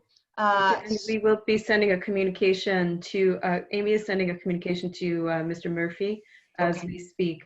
I apologize, that was actually the death of a piece of hardware. It was not any sort of comment as to any suggestion from the CSBARS. Okay, and it looks like Dean Brandis has already rewritten that provision. Natalie, it's in the chat. Based on what he said, I don't know whether members of the public can see it, but he essentially put in the chat that the suggestion that he was starting before technology kicked in or died, depending on your proposal, which was essentially take out that middle part and to identify the first part of the rule that the dean must have. The school must have a dean who has demonstrated competence in the fields of legal education or administration and devotes adequate time to their duties according to a written job description. And then a full-time dean or administrator is required for any school with 30 or more students. The school must have a registrar to address record-keeping requirements, including recording grades and issuing transcripts. And so that is what his proposal is right now. I think what we'll do is we'll close up the discussion on this provision, and we'll go ahead and break for lunch at that point and come back in 30 minutes to continue. Any comments from the committee, and you can see the exact language in the chat box that Greg has offered. Yeah, Brian. I'm not certain if the chat box can be seen by the public. I can share it so that the public can see. Great, that's why I read it out loud, because it does say it's just the panelists. Okay, good. I would simply also additionally ask, is there a way to incorporate the need to have an individual who is licensed or admitted in a jurisdiction or a judge as part of the administration? So the State Bar feels it important that the dean of the law school be admitted to practice law or have been admitted and is in good standing. Or that there be such a person as a part of the administration, but possibly not the dean. Okay, so licensed attorney as part of the administration of any Cal accredited law school, not necessarily the dean, but in some administrative capacity. Okay, I did know that Brian had something to say before that comment came up. So Brian? Well, that perfectly incorporated. With that addition, I would agree with Greg's language, but I do think we should make sure we include that at least one of the administrators is a practicing lawyer in good standing, or at least a licensed lawyer in good standing. Okay, all right. Any other members? Jackie, yeah. I'll be happy to tinker with that over lunch. Okay. See what that looks like as a suggestion. Okay, thank you, Greg. Yep. Any other members of the committee have any feedback? on Greg's suggested language for number 2? All right. Okay. So what we'll do now, I think, is break. I know each of the members have had, were sent the red line version. If you could, during lunch, make it a working lunch and perhaps scroll through just to see if anything jumps out of the provision we're talking about right now, which is student success, and the non-compliance provision, which also has some significant changes to it, so that at least you would have had an opportunity to see it before we start the discussion. Natalie hopefully will be able to share her screen, and if not her, I can share my screen with the red line version so that members of the public can see it as well. And I know the State Bar is working to make the red line version available publicly, as it just needs to be remediated formally to get it onto the website. And so why don't we go ahead? It's 12:20 right now. Why don't we plan on returning at 12:50? So we'll take a half-hour break for lunch and return then. Yeah, Brian? I'm sorry to be raising my hand so much today, but I may not be back right at 12:50. Please go ahead without me, but I have to do something over lunch, so I won't be able to review this. Okay, thank you, Brian. All right.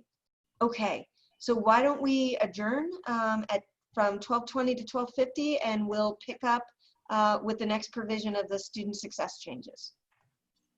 Thank you, everyone. Recordings paused over this period. Thank you. Okay. All right. So would you like me to continue with 4.160B? So I would like to continue with student success and then circle back with non-compliance. So hopefully, why don't we plan on spending the next at least half hour to 45 minutes, and I'll try to time it for the student success, and then we'll move to non-compliance, and if we have time, circle back to student success. Okay. So do we, I want to make sure, just, Ashley, are we broadcasting again? Yes, we are. Okay, thank you. So welcome back, everyone, to CSBARS. Ashley, I am going to have you take roll call just to see if who we've got here to make sure that our committee has returned. Certainly. I'll begin. So Dean Gardino. Here. Dean Brandis. Here. Dean Frickberg. Present. Mr. Gongora. Mr. Murphy. Dean Pritikin. Here. Dean Patil. Here. Okay, great. So Brian, you were able to make it back. All right. Yeah, I am going to keep my screen off because I'm still eating. You don't want to watch that. Okay, fair enough. So what I propose is that we continue to move through the student success section for about a half hour to 40 minutes. If we haven't completed it by then, I do want us to pivot to non-compliance so we can get an overview of the changes there as well. The agenda does have us slated as ending at 3. So I do want to make sure that we as a committee have as much time together to view the changes, especially the major ones, together as a committee, have an opportunity to at least comment on them, even if we or members of the public end up sending Natalie any comments that we might have after the meeting. And certainly there's opportunities tomorrow before the CBE to present public comments as well. So Natalie, we had ended with Greg providing some suggested language that he was going to follow up with at the break. And I want to thank him for that. I want to make sure that we continue to move forward. And so, Natalie, do you have Greg's suggested language that you can put up? And I will, and then we can just see how the committee feels about that, and then we'll move on. I do have that. I would be happy to share it. Let me pull that open now.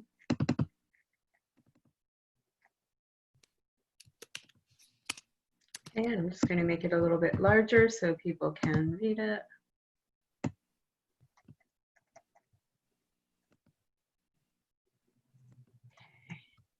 And share my screen.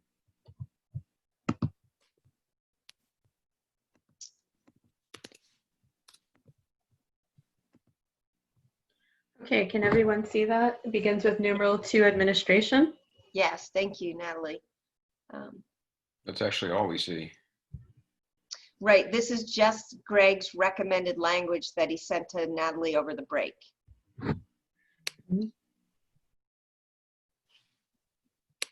And let me just say, Jackie, this is an effort to bring in everybody's comments, replace the proposed language with this language to address all the concerns that were raised. Yep.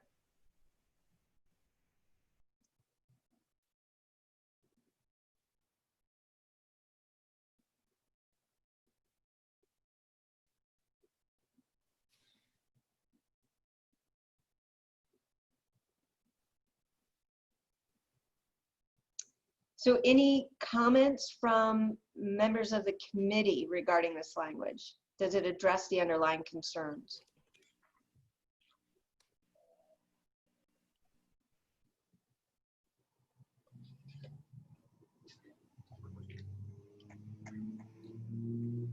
Come on, people, say something. Yeah, I'm just reading it. Yeah, I think it's good.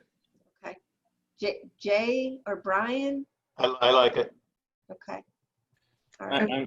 I'm fine with it, but I think it's more of a question of staff. You know, are we going to edit staff's recommendations?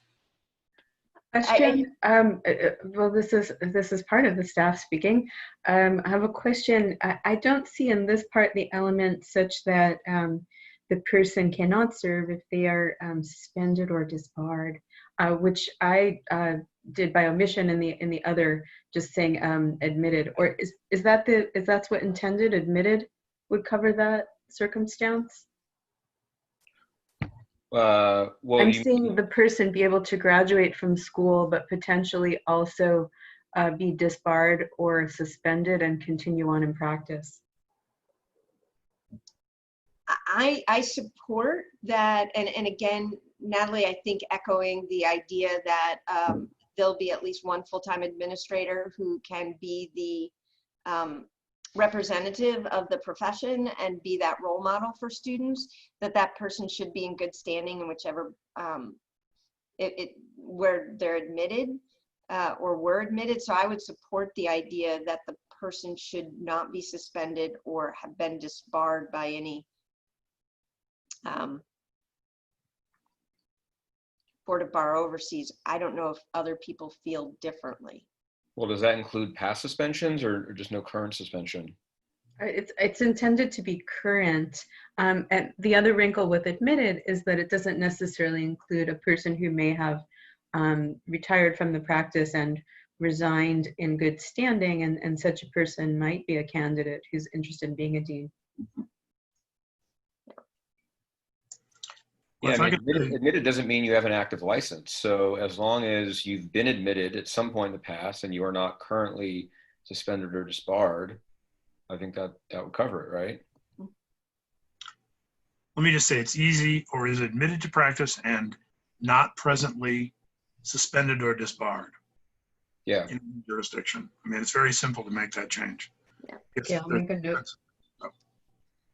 And Jay, I think to your point that what Natalie is looking for is for us to articulate our areas of disagreement. And then it sounds like what she's looking for is what we would recommend in lieu of the staff, so that when the CBE presentation occurs tomorrow, she can articulate that. Or to determine areas of common ground if the two, if it can be harmonized. Great. Okay. So it sounds like we're in agreement to, and Greg, I can already see you typing over there, to insert the relevant language about admission and good standing for the administrator. Okay. Yeah, so again, I'll just add it after the word admitted to practice law, comma, and not presently suspended or disbarred, comma, in any United States jurisdiction. Okay. All right. Okay, thank you. Okay, Natalie, does this help kind of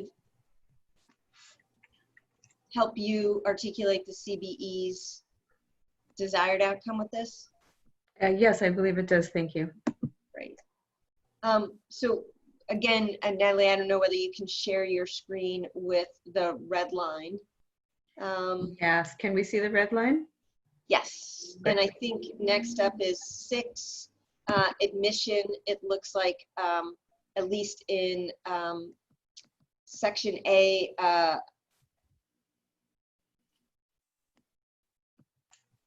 Yes, I'm just making the print a little bit larger. That yeah, was a thank request you. I had received at the break. Yeah. Okay. Let's slide to where we can see both pieces of this.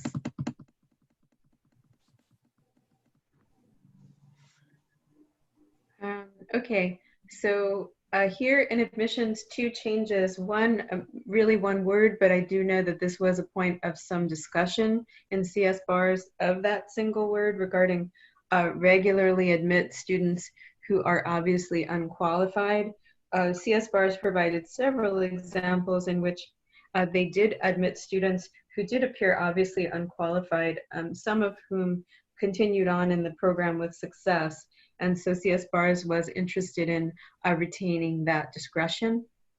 So I want to just honor that discussion that occurred. And then also suggestion is to add a second phrase that confirms that the student must meet the pre-legal education requirements. It has been seen from time to time that while the student must tell you what their past is and provide you with their materials, the school is responsible for making sure that they meet the requirements before they admit them. And so it's just to make that clear, because it's been not necessarily a point of disagreement amongst this panel, but has been something seen with frequency out in the world. Great. And then Brian. Okay, so this is really easy to solve. Law school does not admit students who drop are obviously unqualified, comma, and go to do not meet pre-legal education requirements, comma, or who do not appear, etc., the remainder of the language. Anyone who does not appear to have a reasonable prospect of completing the degree program will be obviously unqualified, and vice versa. So I don't think that language is even necessary. And then you can avoid the need to qualify the obviously unqualified language. So thank you. I just want to clarify, Greg, what you're recommending is the law school does not admit students who do not meet the pre-legal education requirements or who do not appear to have a reasonable prospect of completing the degree program or meeting the program objectives based on, and just simply admit, does not regularly admit students who are obviously unqualified. Strike that from the current rule. Okay, thank you. That's my suggestion to resolve that concept. Brian? Obviously, the challenge with obviously unqualified is, you can't tell sometimes from the information whether they really are or not. Yeah. So we have to have some leeway. There's no way around having some leeway here. But I think it does it if it's those who do not have a reasonable prospect. Thank you. Brian? I have to respectfully disagree with Greg Brandes, which has almost never happened in the last 2 years. But I don't think that solves the problem. The problem that I thought Natalie was honoring about our prior discussion was the word regularly. And whether the first phrase or the second, third phrase say the same thing and one can be omitted doesn't solve the problem if we don't have the word regularly in there. And I will say again, for those people watching that weren't part of earlier meetings, our mission here is to give people a chance and to give them an opportunity. And what I've been trying to do based on the owners of this school and their past history and what they asked me to do, if I see a student who in my opinion has a very difficult time doing this just based on their history, background, level of maturity, whatever it is, I let them know that. And I let them know that in writing, that I do not believe that they have whatever is needed to successfully complete this program. And if they, in face of that writing, still want to try, because folks like that have proved us wrong in the past, I tend to let them try. And I think this language is going to mean I can't do that. And it's just an automatic, you can't admit someone. Because someday, if someone's going to press me on this and ask me, did you or did you not think this person was qualified? I would have to say, no, on paper, I don't think so. And I didn't then. But I told the student that.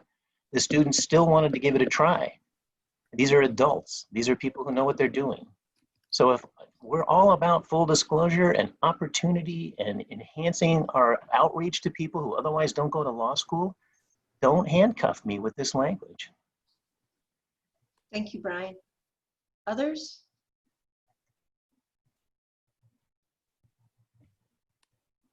I would ask Natalie if she could address this. I mean, knowing the prior conversation as she did, what was staff's reasoning in striking the word? It's not a decision for me alone to make, but there is another public protection element here in reasonably helping the students understand what's possible, and some students may have more experience than others in terms of this. And so it's really just also not only giving the school opportunity with rights and responsibility, but the schools as well, the students as well. I'm sorry, that doesn't answer the question. Why is the staff striking the word regularly? Because it seems to suggest that the school can admit patently unqualified students, which could be injurious to the students who may not understand what's expected of them. As I recall, that's why we thought the word regularly would address that issue and still give the opportunity for us to admit people who are fully aware and to whom that problem has been disclosed. So that's not enough? Disclosure is not enough? And therefore included in the CSBARS proposal, remaining there currently.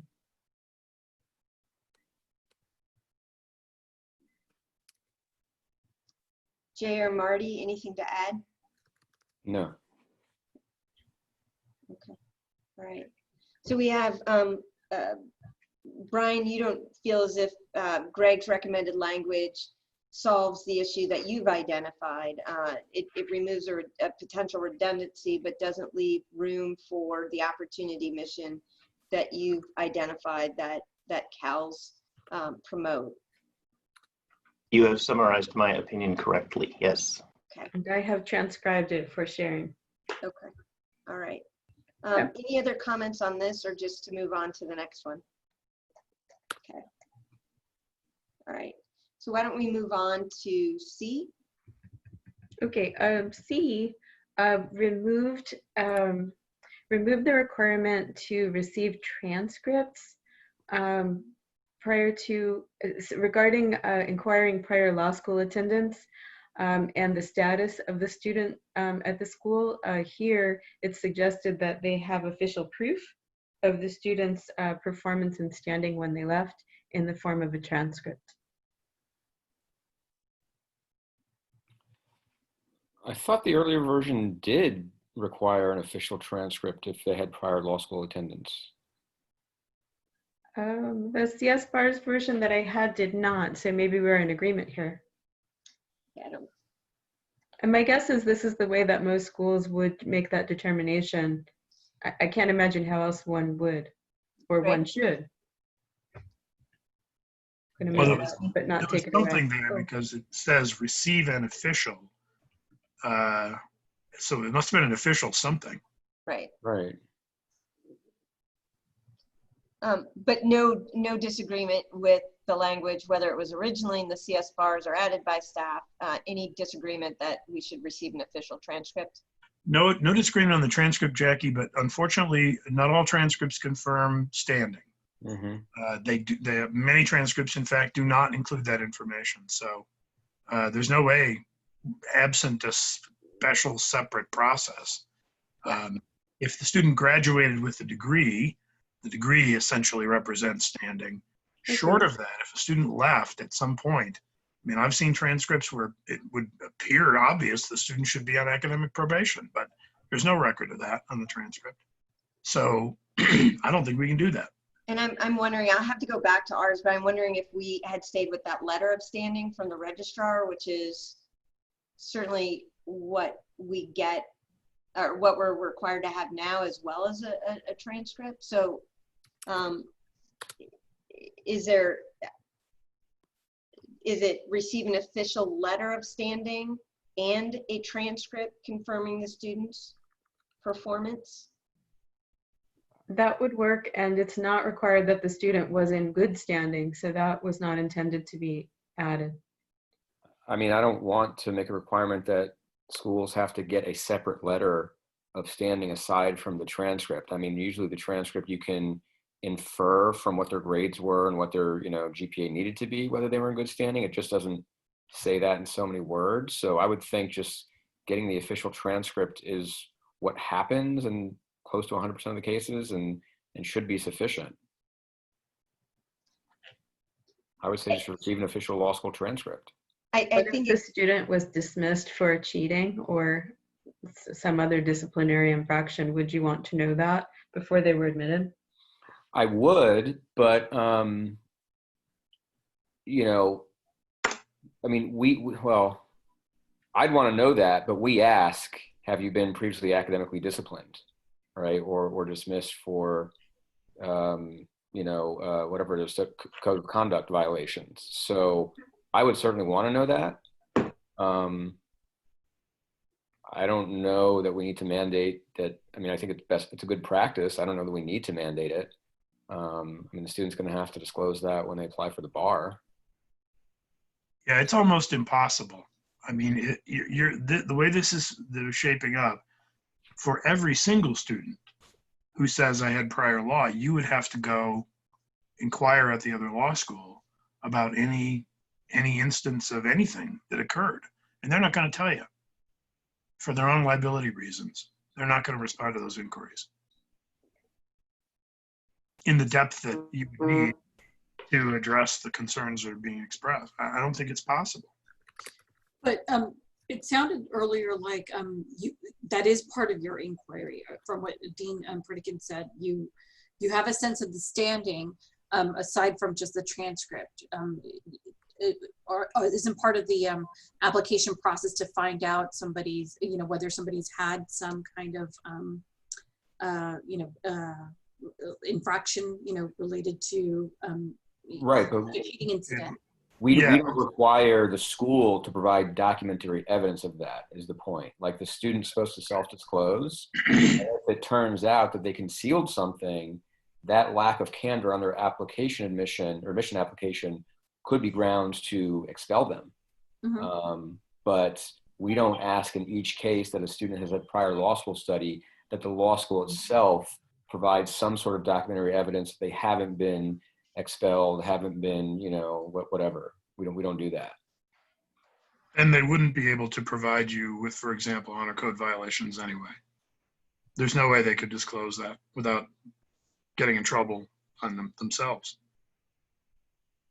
So I just don't want to create an obligation that we really can't accomplish. So just so I'm clear, are Marty and Greg suggesting that we eliminate and standing at that law school? Yes. Well, I mean, I think standing is tough because the transcripts don't always include that. But I really think that things like honor code or other things that have been mentioned, those are going to be impossible to get. Staff? No further. So the recommendation from Marty and Greg are that the requirement be receive an official transcript confirming the student's performance to be placed in the student's file, and to remove the language "and standing at that law school" as vague and difficult to verify in some instances. Yeah, and it creates a huge compliance burden that very often will not be possible to meet. Greg or Brian, any additional comments? I agree. Jay or Brian? I agree. Jay, no, okay. Looks like D is intended to reflect the requirements under the current statute and rules? Right. Right, so they'll remain in effect, and I think the schools know that, and it would be operational upon the school without being here in the rules, but is placed more for a public protection purpose of students' understanding, and also, frankly, to help the law schools that when they have this requirement, there's something for you to point to explain that you are complying with statute and rule.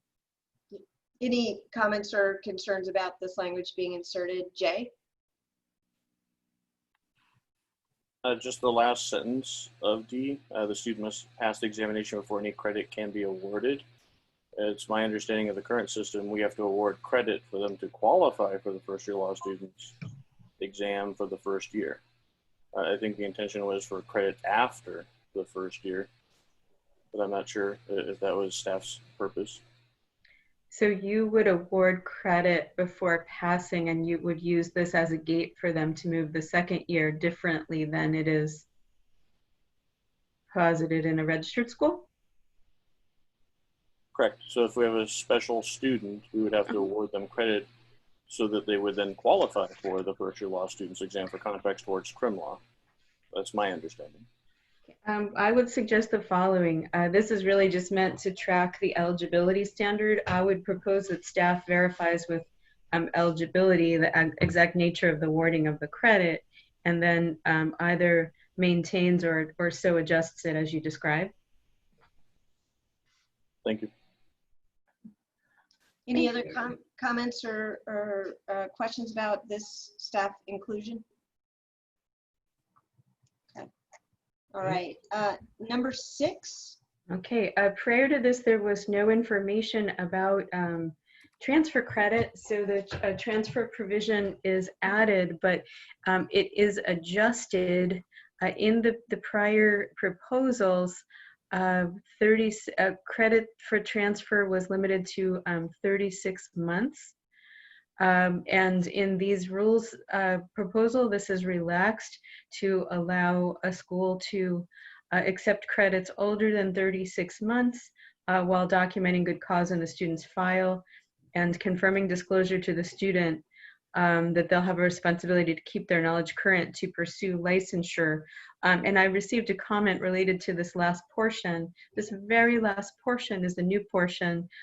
Feedback is welcome. The goal is to make sure that not only does the school make a knowing decision and the school risks its MPR by accepting older credits, but it makes sure that the student understands their responsibilities and doesn't view the admission as a ratification of the credits. And you'll recall that we do routinely get credit questions about people who have received credits, even still at this point in the 80s, that would like to return to law school. And so should a school accept that credit, they should let the students know that that's not a ratification of full preparation on those subjects. Thank you, Natalie. Other comments about this particular provision, concerns? Jay? Just one, and within 6 towards the middle, it's granted by the awarding school and should only be awarded for classes for which the student earned a grade in good standing at that school. My problem is always at that school. We put at the awarding school or the awarding institution. Sometimes that one's very confusing for the student. Oh, I see. Okay. You know, which school are we talking about? Yeah. Thank you. Excellent. Okay. Any other comments or concerns about this addition? Yeah, Brian? Just typographically, I think this is the second number 6 under the same section. I'll check the numbers. Yeah. Okay. All right. Yeah. Greg or Marty, anything that you want to add? Okay.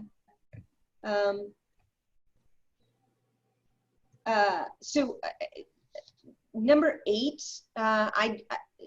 you added each student must be evaluated for advancement annually. I just want to check in with other people. This seems to either go under 7 or under 9. depending upon your viewpoint, rather than under assessment, because assessment is different than grading for purposes of advancement. I want to make sure we don't end up conflating those again. Yeah, So, I think it's 7 would make the most sense, because that's really the purpose. yeah. And I assume you meant at least annually? Sure. That's true, because some may do it more often. Right. Right. Yep. So I have a question about this one. What is meant by this? In other words, does there have to now be a separate documented process of sort of overview evaluation? And I'm not sure exactly what you're trying to get at here. No, it's in the rules now. It's really, it avoids this situation. A student can only be on probation for a single academic year. If the student is not evaluated for advancement, their quote year could continue on for multiple years, and it's to avoid that. That's all. So the normal process you have of announcing that a student has completed certain subjects and moves on to the next subjects would satisfy this. Okay. For most students who are in good standing.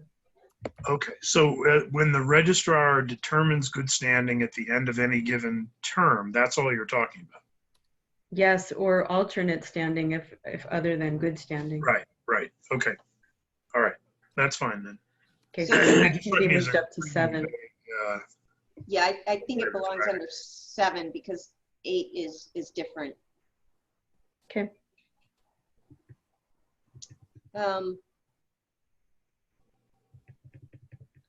Okay.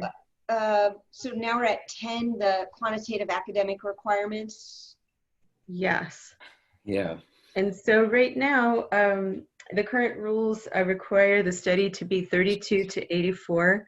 The CSBARS proposal would elongate the period of time 24 to 84 months. And it would also remove the requirement to come to the committee if a student were to want or need to take more than 84 months at the discretion of the law school. Again, with a note in the student's file and counseling of the student.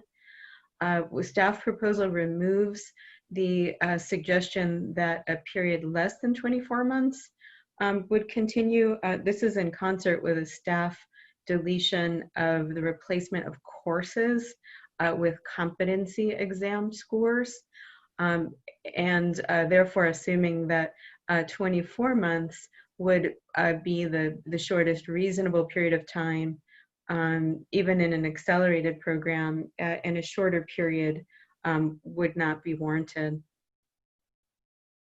So that's the theory behind letter A, 10A. And I think that that's a disagreement relative to CSBARS that we've discussed at length in CSBARS and embodied in the staff proposal. Yeah, I mean, it also relates to right, A and B. I mean, essentially, it looks like it's kind of gutting the competency-based learning option, and to me, that was one of the big innovations that I thought the new rules were creating room for. I don't expect most law schools to take them up on it anytime soon or to any significant extent, but I thought the hope was that the room would be there so that if competence-based learning does become more prevalent and it becomes more established and best practices become better known regarding it, we wouldn't have to go back and change the rules again to allow for it. So I have to admit I'm a little disappointed with that. As well as in B, it looks like there's a very stringent cap on an experiential clinical program, which also seems to be a big artificial limit on potential innovation and potential, practical-based learning. Noted. I would agree with that. Yeah, can I ask where the 120 hours, why, first of all, why do it in terms of hours instead of units? Since the 80 semester units is the kind of what we've been talking about in the rest of B. And then I do sort of remember that that's in some rule somewhere, but I think it's a relic of the old days of the.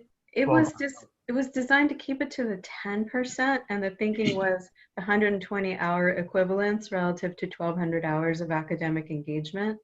Right. Okay. If not clear, it could be rephrased more artfully. Well, could you just say, I mean, if it's in, could you just say up to 8 semester units or their equivalent? That would be 10% of the program. Don't see why not. And what is the thinking behind capping that at 10%? To distinguish it from, for example, law office study or other programs that are largely clinically based, and to ensure that the student has enough time to take bar courses, etc. Because they're choosing a legal education versus a total practical skills training, which is also another option available to them in California, but it's another category. So I hear that. I guess, my thinking is, you think about an ABA school like Hastings, right, which offers the opportunity for their students' third year to be entirely clinical or entirely, whatever it is, externship essentially. There may be other schools that do it as well, and I just can't think off the top of my head. But I mean, if the idea of a third year, being essentially entirely an apprenticeship model, and that's still considered part of the law school education model, not a law office study model, why isn't that something we could emulate with these rules? And, if you want to have a limit, why limit it to 10%? Why not, 33% or 20, something like that? Okay, so I'll go ahead and make a note of that. I'm not familiar with Hastings' current requirements. Actually, I attended Hastings and I did an externship, but to do so, I had to actually juggle my courses because it was limited at that time. But I didn't graduate yesterday, so I'm not sure what it currently is. But I'll document that, and also I'll point out that rules are always a living document, and so should it make sense to take a certain amount forward and then to consider other options for further discussion in the future, that remains on the table. I don't think there's any intent that these will be set in stone for all time. Just as the legal education evolved to this point, I imagine it will continue to evolve, and that the State Bar would work together, receiving input from CSBARS and schools to continue to evolve. Other comments? Brian, and then Jay? I just want to add my voice to those who think that we don't need a limit, if anybody else is actually saying that. I heard questions as to why 10%. 10% of an 80-unit program is only 8 units. I mean, the State Bar rules were asking us to make available up to 15 units of practical experience for students. And so now we're going to cap them at 8. I don't understand the need. I mean, we have already in the rules on what the State Bar requires as far as core curriculum that has to be there, what classes we have to teach, what they're going to take on the bar exam. If after that they can do some clinical work and get themselves ready for practice, why are we limiting it at all as long as they meet all the other requirements? Thank you, Brian. Jay? I would echo the same concern. Again, if one of the pillars we're trying to focus on is the preparation for licensure, I don't think there's a better preparation for licensure than to go out into the field and to learn the practice of law. Separate from that, looking at me, I moved my folder. Looking at 10A at the edit, the last part of the sentence, and counseling the student that licensure is based on understanding of current law. And again, if this is for licensure, the State Bar does not test current law. So maybe we can change that to understanding of current law as tested by the General Bar exam. I think that was the intent, at least from reading it.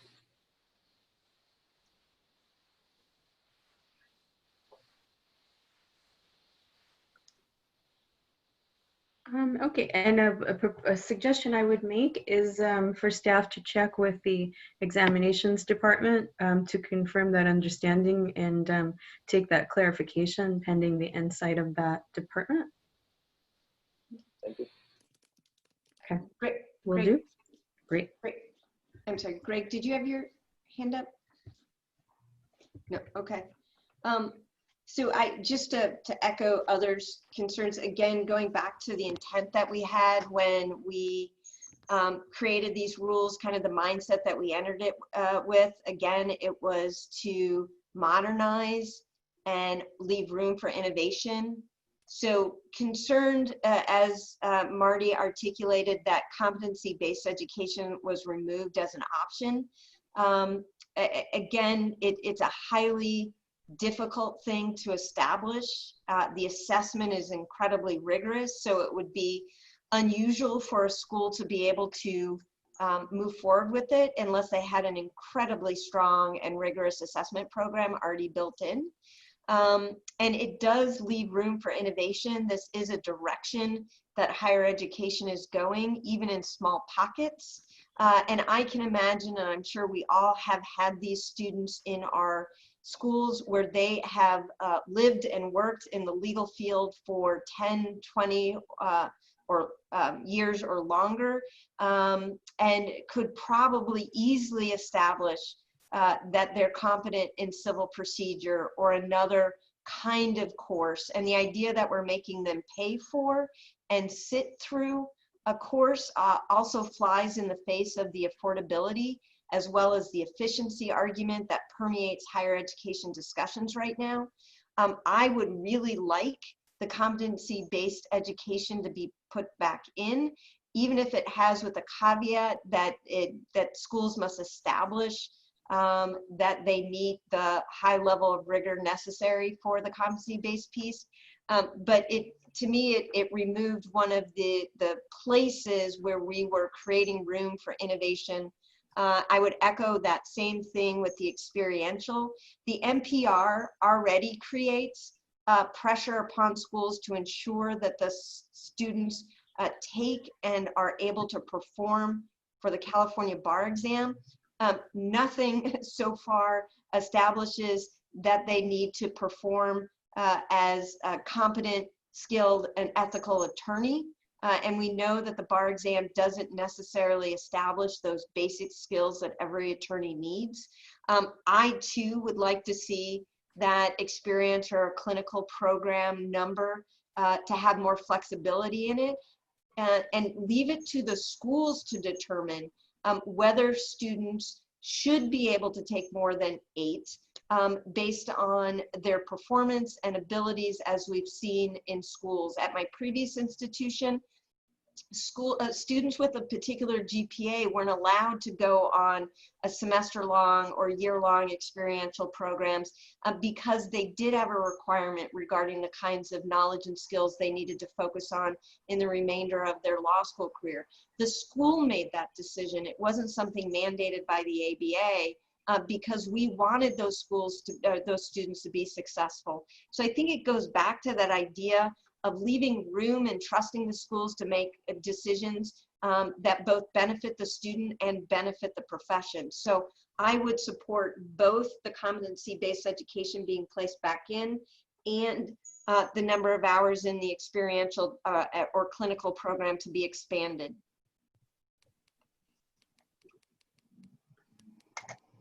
Any other comments from the committee on this provision?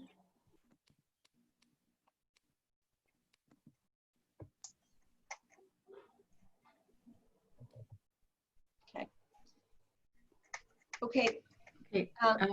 Jackie, just a quick procedure check.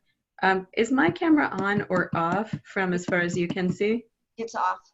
Okay, I was not certain and wanted to make sure that if I was giving a nonverbal cue that I stopped. All right.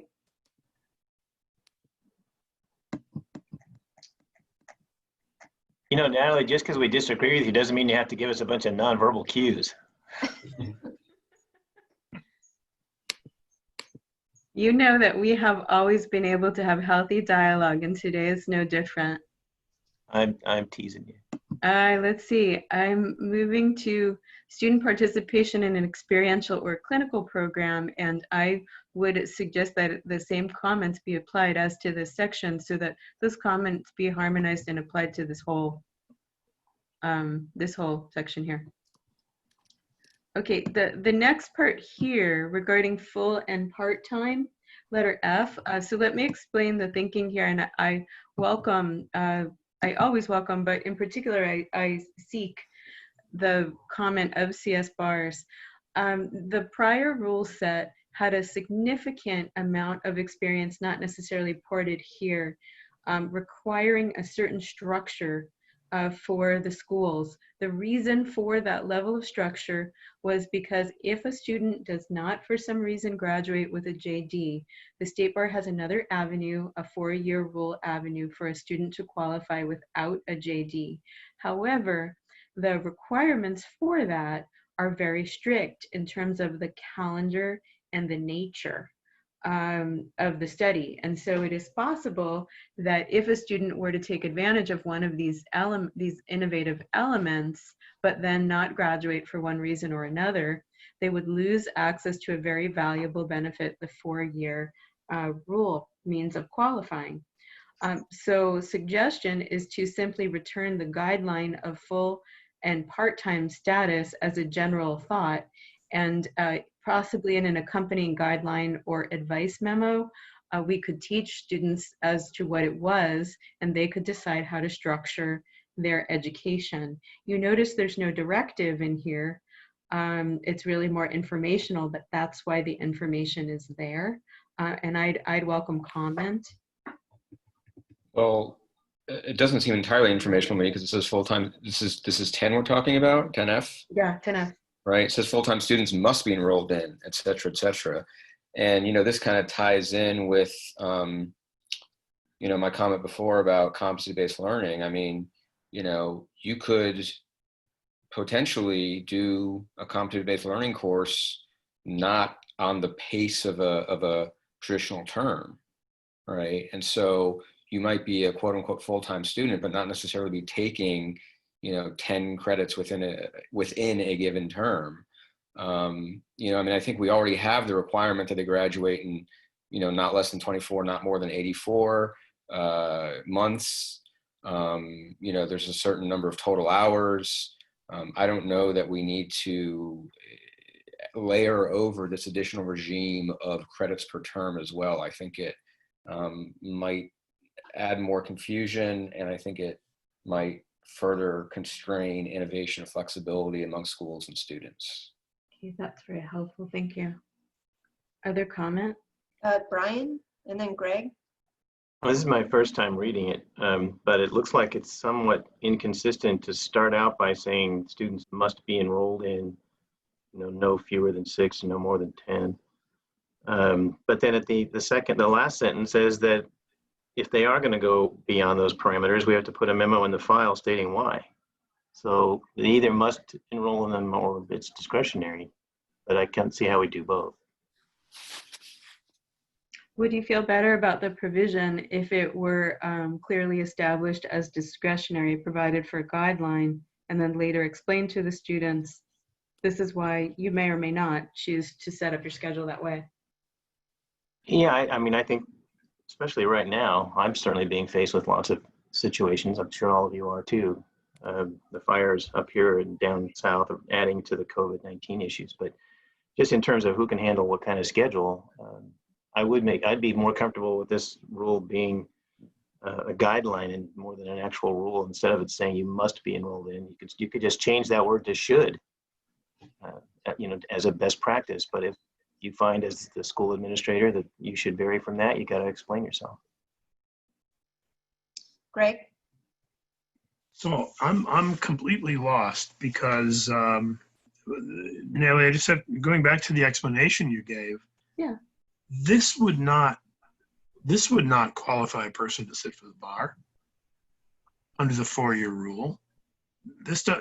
How does this even relate to that? The 4-year rule is 4 years of legal study under certain conditions and timings and so on. Right. If this would take the place of that, I might be all over it. because that would simplify the world for everyone quite dramatically. But I don't even see how they're connected. Can you? It's more complicated than that, but it's keeping a distinction between full and part-time, because a request that came from schools generally, not from CSBARS in particular, but that came from a larger consortium of registered but largely accredited schools, asked that any distinction between full-time and part-time be abolished, which creates a complication for the state bar in the 4-year rule. So as far as the underlying request, do accredited schools, or does CSBARS see maintaining the 4-year rule as an option for your students as important? I understand it's not the typically chosen route, and if they're coming to your school, they would like a JD, but do you see it as important to preserve that avenue for them? Okay, so absolutely, Natalie, and you know, what really needs to be done is collect all the little trinkets that go along with that 4-year rule, and really take another look at all of those things so that they are well coordinated. And so that it's clear what people exactly have to do. They don't exist, you know, in one compact place, right? This is, I see what you're getting at. It's just because the 4-year rule stuff has the language about part-time study, that it's 4 years of part-time study that permit you to sit for the bar exam. So that's why this is, I see now why this is coming back. It's just a long way away from resolving it. I think we need another process for that. I don't agree that, I'm not proposing you can fix this now, but it seems like there needs to be another process to solve that issue in a way that's tenable for the longer run. I mean, I'll give you an example. If you have students studying continuously, you are going to violate the 365-day rule portion of that 4-year rule just by not skipping a day here and there because of the way the things run together. Right. So more sensible rule would be like a 360-day rule, right? Or whatever. It has to be at least 350 days since you started your last term. If we want to, you know, so I think we should revisit some of that stuff. Try to changing the 4-year rule is a different matter, out of scope for this process. But it was really just to find a hook in the rules to make students aware of it and have that discussion either as a guideline or as a separate informational topic for them. Yeah. So Natalie, I think what I'm concerned about, as voiced by others, is the idea that I can see my registrar reading this and saying, oh no, every student needs to be enrolled in, and we can't deviate from that, or if we do. And what I hear you saying is really to qualify for the 4-year rule. So it's not every single student in the school must abide by this mapped out process, but any student wanting to qualify for the 4-year rule must abide by this. Is that accurate? Right, but what happens with the 4-year rule is that generally students don't say, I'd like to study for 4 years but not complete the JD. They find out after the fact, and then they're forced to look back at their credits and see if they qualify. And so this is designed to somewhat create a structure that will generally afford them this opportunity. But what it seems to do is require every student to abide by that structure for the few students who might want to use the 4-year rule.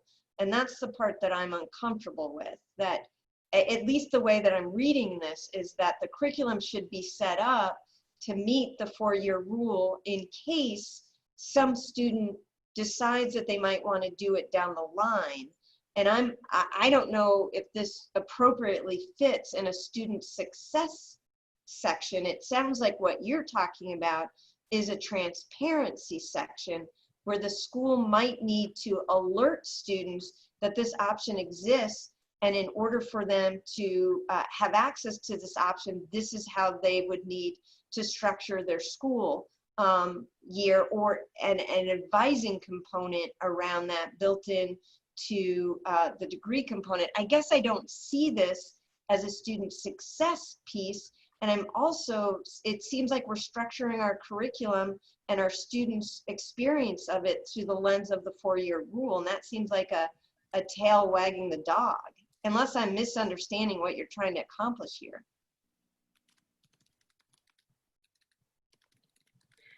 It's got more to do with what I was saying earlier. I probably don't have anything additional to add, but the students are generally not in a receptive frame of mind if you tell them at the start of their study.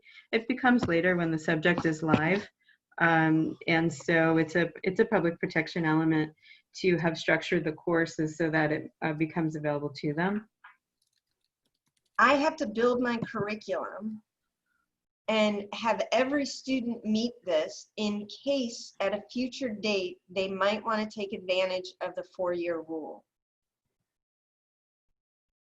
Is that essentially what the State Bar of California is telling me? Well, I'm hoping this is more flexible than that, but that it at least keeps the schedule, somewhat in the ballpark and not that different than what most schools would be doing anyway. I personally see it more as a consumer protection transparency issue, not as a student success issue, where if a student decides to deviate from X schedule, so let's say a student says, I only want to sign up for 3 credits right now because my life is in chaos, that we would be required to inform them by only signing up for 3 credits this semester, you run the risk of not being able to take advantage of this 4-year rule. Are you aware of that risk? Are you willing to take that risk? Yes, I only want to sign up for 3 units. Instead of creating an entire schedule in case at some point in the future a student may want to take advantage of the 4-year rule. If it's a transparency issue, it doesn't belong in the student success section. And if it's a transparency issue, then it's about notice, not about how we structure our curriculum. Okay, that's an interesting option, and I've recorded that. Thank you.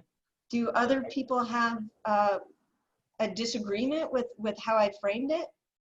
No, and I would just add one more thing is that, right, it implies that there has to be an official full-time status and official part-time status. And I actually think, obviously we're hoping to get a favorable vote tomorrow on accreditation for our school.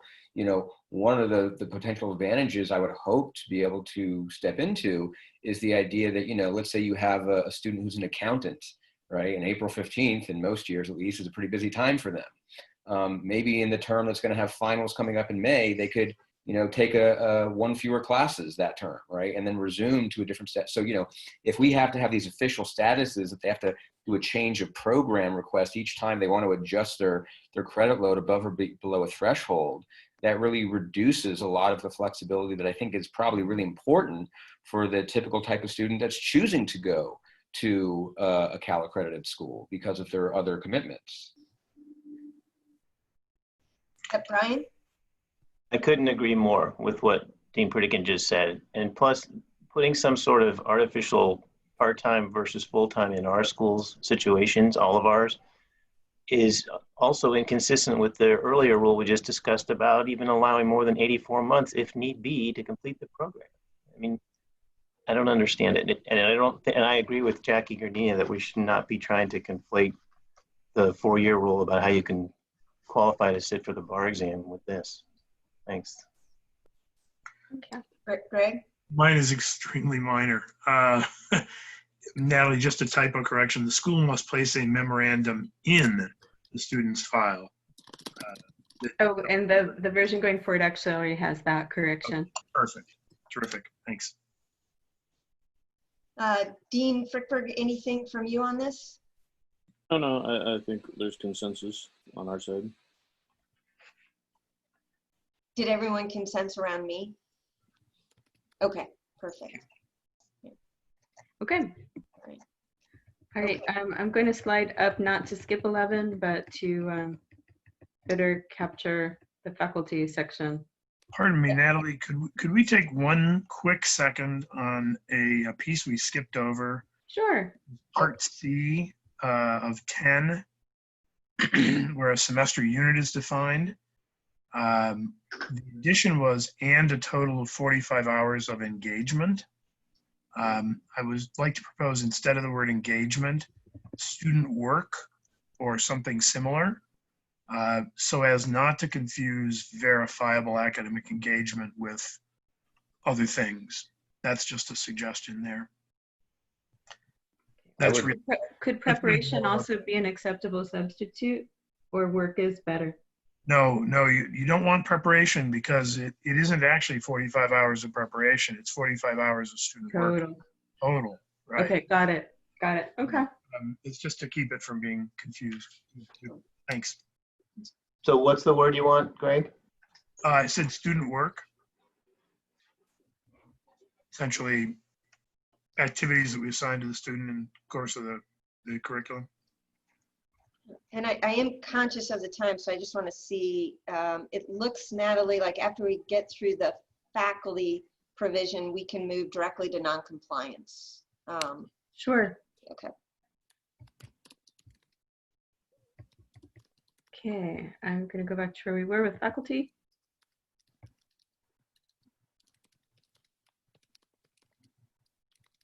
Here with faculty, there is a limitation that's added back in. The point is really to make sure that while not every professor needs to be an attorney, and some classes benefit from someone with a different experience than that of an attorney, that it otherwise be an attorney. And something that has been seen with frequency by the State Bar is substituting students as faculty teachers. Lead teachers of courses, which is a matter of concern. I mean, I don't have a particular problem with this, and I would guess that most schools comply with this. Again, just sort of a bigger picture comment. To me, this is another example of requiring specificity that, I thought we were trying to eliminate. For example, the 11 itself already says you have to have sufficient faculty to maintain a sound program of legal education. I would think a sound program of legal education means not staffing your classes with students. So again, I don't have a problem with the particulars of it. I'm just concerned about us sort of moving back in a direction where the rules are going to look a lot more like the rules that we worked so hard to revise and simplify. Thanks, Marty. Any other questions in relation to this? Again, I think to Marty's point that I don't think anyone disagrees with the underlying premise of what you're trying to accomplish. It's just, again, for me, it goes to that simplification, but also trusting law schools. Again, the NPR and student outcomes and assessment will often dictate. And so, but anyway, okay. I mean, if I can actually just add to that, and maybe I'm channeling Brian Pertil right now, but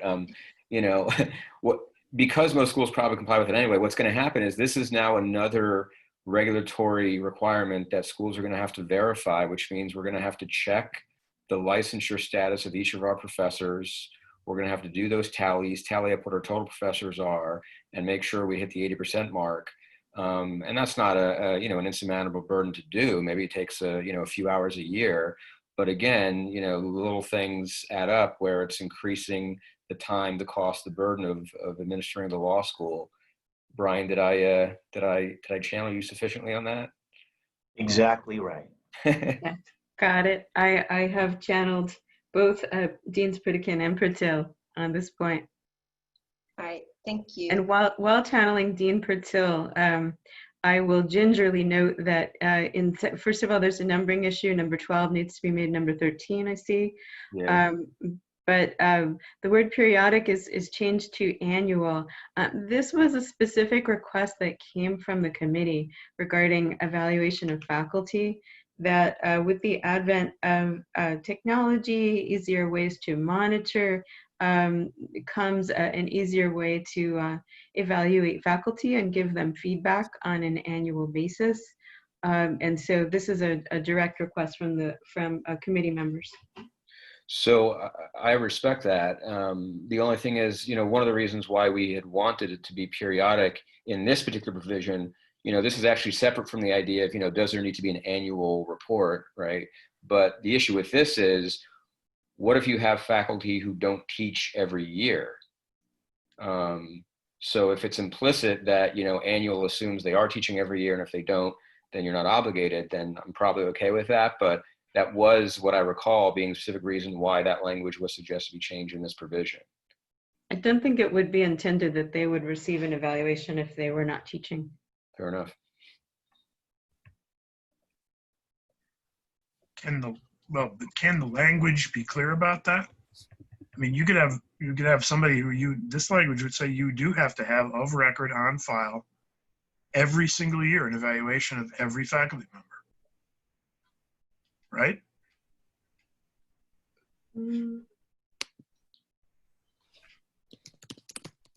And this is a change of the current guidelines, which require first-year faculty to be evaluated each year, but after that first year, but then on a cycle of every 3 years. So this is actually increasing our requirement, as I understand it. That's correct. I object. I like the original standard. If you want to talk about something that consumes a lot of resources, this is a big one. I think it's probably not well understood how much time this takes in terms of the institutional commitment to it. I understand how much time it takes. I'm having a hard time keeping up with the current rule. Yeah. I mean, nobody disagrees. Faculty have to get regular feedback. That's not the point of it. But it increases the burden substantially from the present standard. I will make note of the administration and also the cost and the preference for the current rule. And I think, Natalie, something that may not be appreciated is that when you don't have a lot of full-time administrative staff who have the kind of background to do evaluations of faculty that are meaningful and to give feedback to faculty that is meaningful on teaching and developing as a teacher, it often falls in many Cal schools to one, maybe two people to evaluate what might be 10, 20 or more faculty. So I think it's a cost in time, and the burden in a Cal school may be very different than the burden in an ABA school that has a lot of full-time faculty, in which this might be part of the regular tenure process. So it is, I think, a challenge for some Cals with limited administrative and full-time support.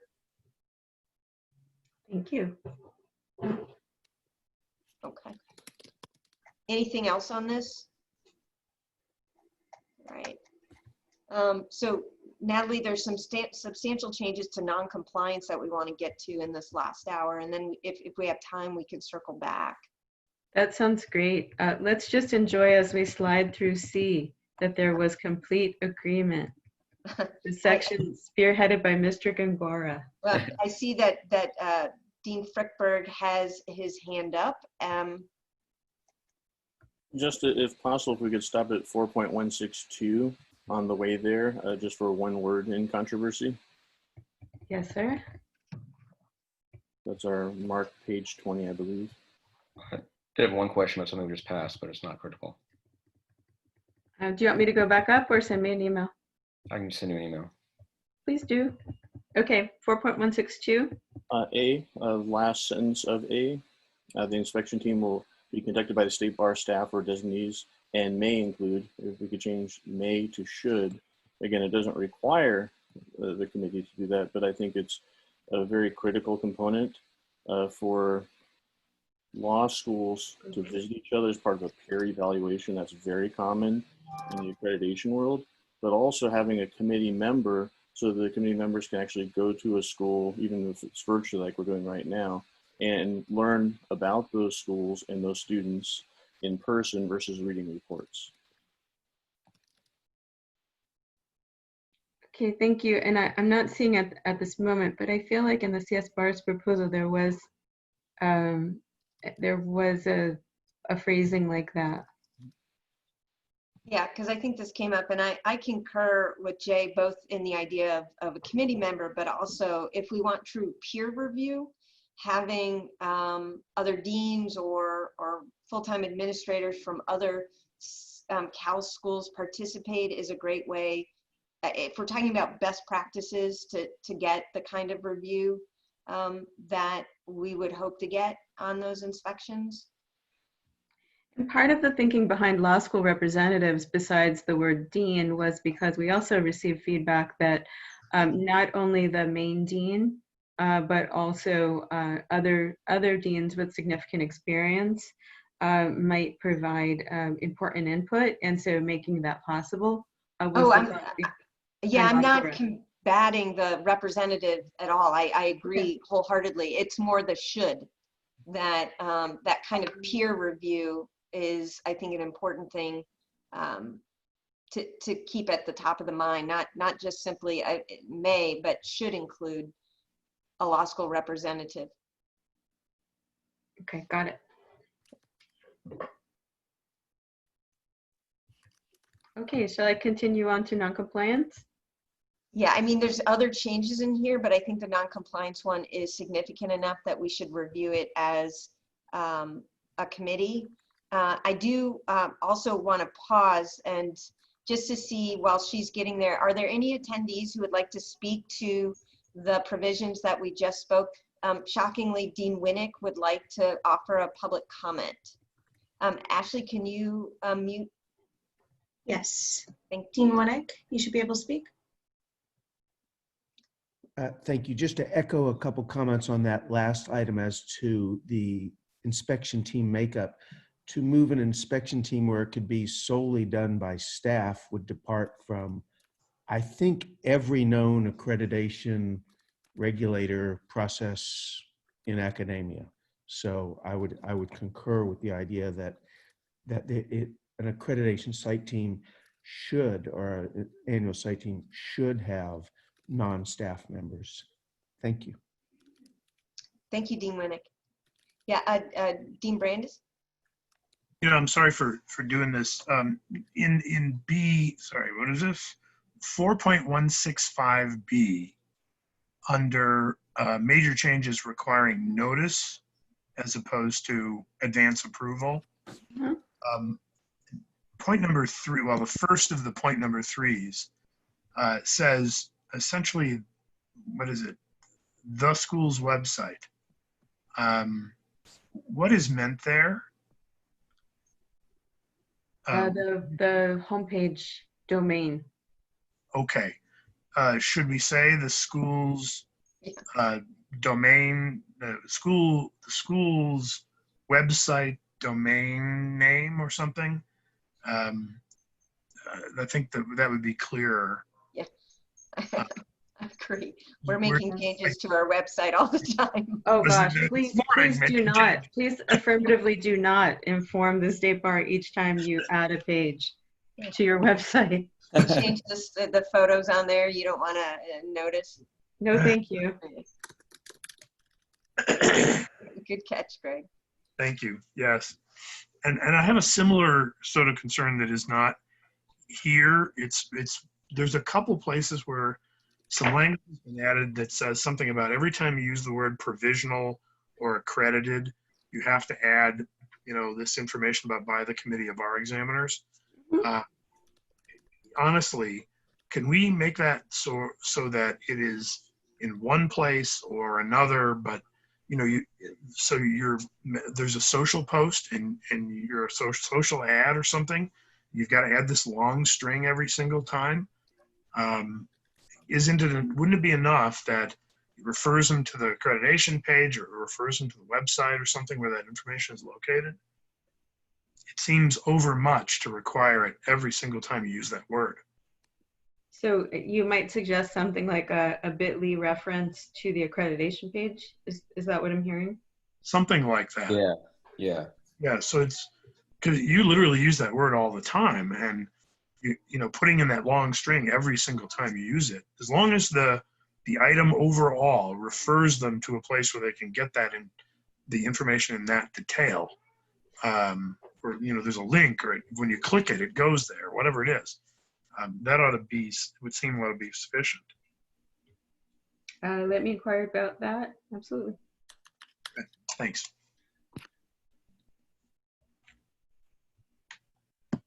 Sorry for the diversion.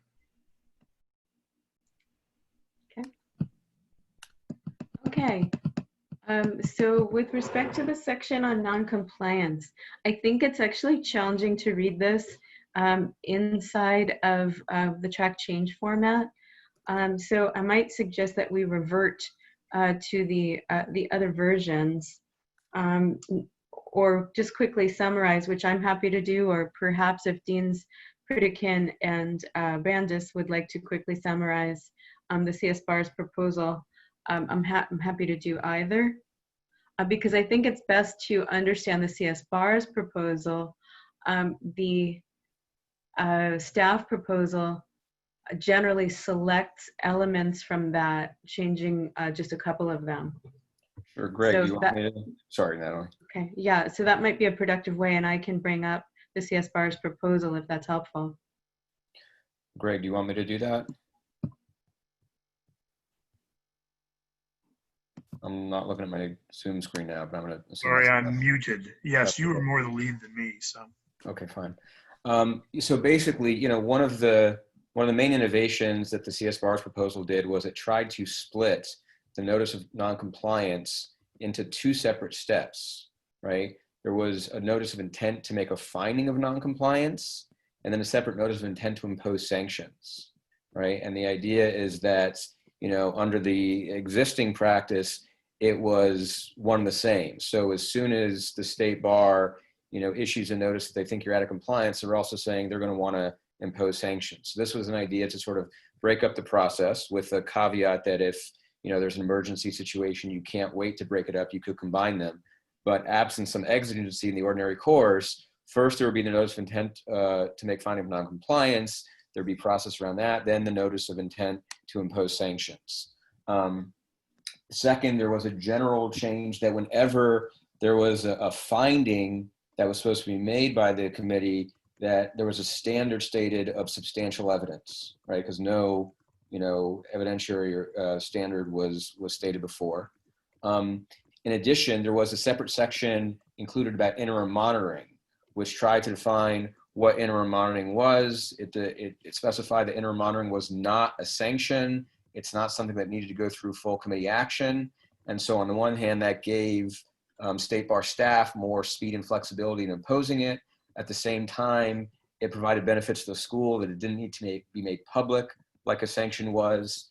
And the draft tried to sketch out, not necessarily, we weren't looking to constrain the committee's discretion as to when they could impose one thing or the other, but it sort of tried to set benchmarks about when interim monitoring would be sort of the expected result as opposed to an actual formal sanction. And then it did a similar thing with probation. It tried to sort of say, where are the situations where you might expect probation to occur? And then I guess the other big change is it tried to flesh out, to the extent that there is a hearing on a sanction, it tried to flesh out a little more about what the process and procedure would be. There were other things, but I think that fairly summarizes them. And I guess the other thing is that, one last thing is that everything had a sort of emergency provision that if a school is engaged in conduct that threatens the health, safety, finances, et cetera, of students, the committee didn't have to observe normal timetables. It could accelerate things, including shutting a school down for consumer protection purposes. So I hope that was a decent summary. That was outstanding. And what I did in the meantime was just write down some of the elements so people could see them. When we describe the staff proposal, we can show how it compares. Okay, so just quickly, Dean Pritikin, did I write down some of the key elements in the skeleton that I plan to use in a moment to talk about staff proposal? Okay.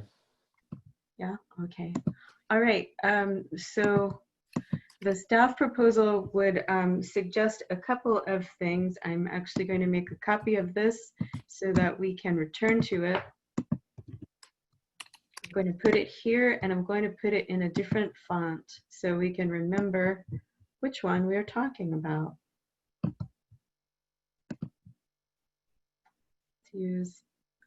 Don't want to use a silly font for a serious subject. I had expected Times New Roman to be near the top of the list. Okay, so in discussing this with council and taking into account committee comments regarding recent issues and notices of non-compliance, but also compliance situations that were solved. So looking at both, a couple things are suggested. First of all, it was noticed that almost any time the committee has potential non-compliance before it, it's as a result of an inspection or an incontrovertible or stipulated fact as part of an annual compliance report, such as an NPR report or something in the annual report. And so it's suggested that the notice of intent to make finding of non-compliance not be included. Make that a strike through. Because in fact, by that point, the committee would have before it a preponderance of evidence to go ahead and make a decision. So weighing on the other side that if there is non-compliance, the committee also has a duty to the public and the school and the students, prospective students, to proceed to resolve it as quickly as possible. Similarly, now at the point of notice of compliance, it's suggested that there be a response. Right now, the response is written. The school can respond to determine whether or not there is compliance. And the State Bar proposal would adopt that, but add another option. So the school could establish compliance in its response if that was the case, or alternatively, the best available option to return to compliance. That's information that the committee would have liked to have in recent examples in order to help it scope its decision and its sanction phase. So that's us to be part of the response. And then after having that key piece of information being added, the committee could then determine what the appropriate sanction was. In looking at the sanctions, there was quite a bit of discussion about interim monitoring, and interim monitoring is used by other accreditors. Something similar is used by the council at the ABA. It was not suggested for use here for a couple of reasons. Many other accreditors that use this use it as a prevention tool, and it's private. The State Bar, with its obligations to the public, does not have a private option here. And so it doesn't have that incentive that the other accrediting agencies do.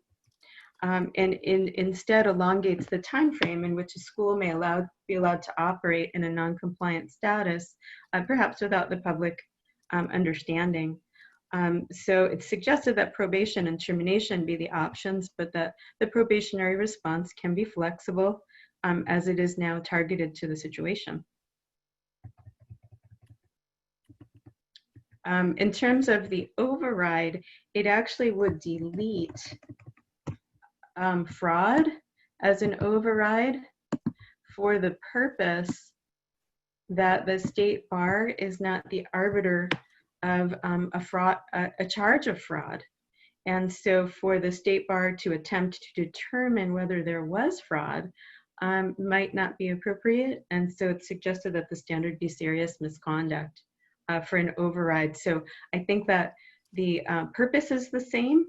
It's just suggested not to use words that would be assigned to other agencies. And then the hearing would be provided for schools that are at a point of termination. And the point of termination generally, other than a serious misconduct situation that's an emergency, should not be a surprise, because the school should have had notice through probation and should have had notice of its markers through that point. So that's a little bit what the staff proposal looks like. I want to talk about the options after termination, but want to stop at this point to receive feedback.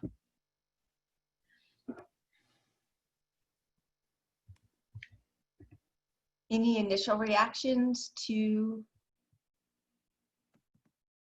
the staff's approach to this? Okay. Natalie, do you want to, oh, I'm sorry, Brian? Only to say that my silence should not be taken as acquiescence. I have not had a chance to read through all of this. This is the biggest part of this that was changing, and I just haven't been able to compare what used to be there with what's being suggested now. Thank you, Brian. Understood. And given the serious fires going on in the neighborhood of your school, we greatly appreciate your participation at a very challenging time this week, and we wish you and your students and your family safety and health through this. Thank you. Okay, then with respect to options after termination, two things. This would apply not only to termination, but also to a school coming off of a provisional status without successfully achieving compliance. The current rules are written, and the CSBARS proposal is written to allow a school to automatically become a registered school. The staff suggests a small change.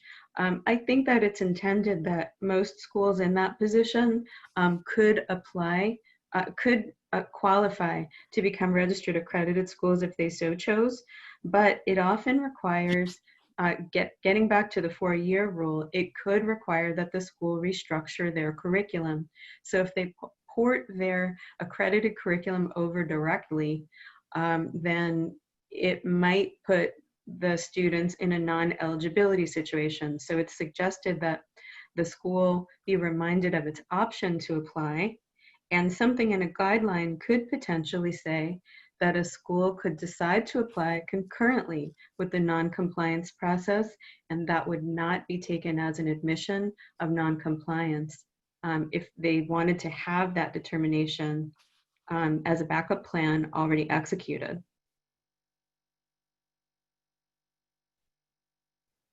So that's for the school that doesn't wish to close, but wishes to continue in a registered status. And then similarly, the CSBARS proposal would suggest that it is a best practice in termination to give 180 days notice and the opportunity to create a teach-out plan. Here, that's not recommended. That is offered by other accreditors such as the ABA, but the other accreditors do not have the tool available to California accredited schools, which is the move to the registered unaccredited status, so students can continue. And so it's suggested that they avail themselves of that already available option to instead seek registration, to become seek registration.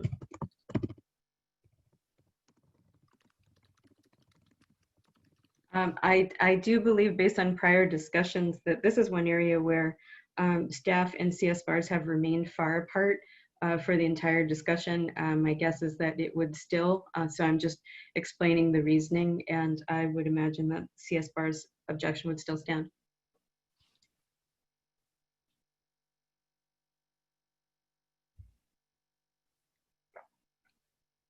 Yeah, and again, just to echo Brian, I mean, I'm going to want to, I haven't had a chance to read this closely. I'm going to want to, because it is lengthy and involved. So I want to make sure I can, you know, hash it out. I don't want to give it short shrift.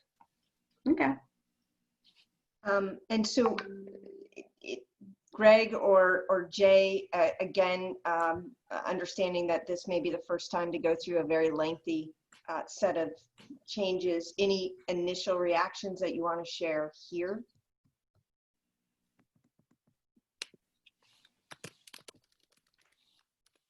Well, no, not to just not say anything. I mean, it reverts essentially to the previous rules. At least that's how it feels to me as I'm reviewing it. And, you know, I think maybe we shouldn't have bothered. Sort of. We probably should have hashed this out, this disagreement out, before we put the amount of effort that was put into rethinking this process with, you know, frankly, due process in mind for schools where the termination of, you know, perhaps a very lengthy set of rights under the accreditation standards is undertaken very rapidly. And I grant you there's some due process that's in it, but it appears to grant a great deal of discretion. You know, I mean, again, I'm in the same boat. I just have not had enough time to really be sure of this. So please take my comments as qualified by that. But as I've been reviewing it, as we've been talking, it really just seems to go back to the rules that were and perhaps expand on the discretion.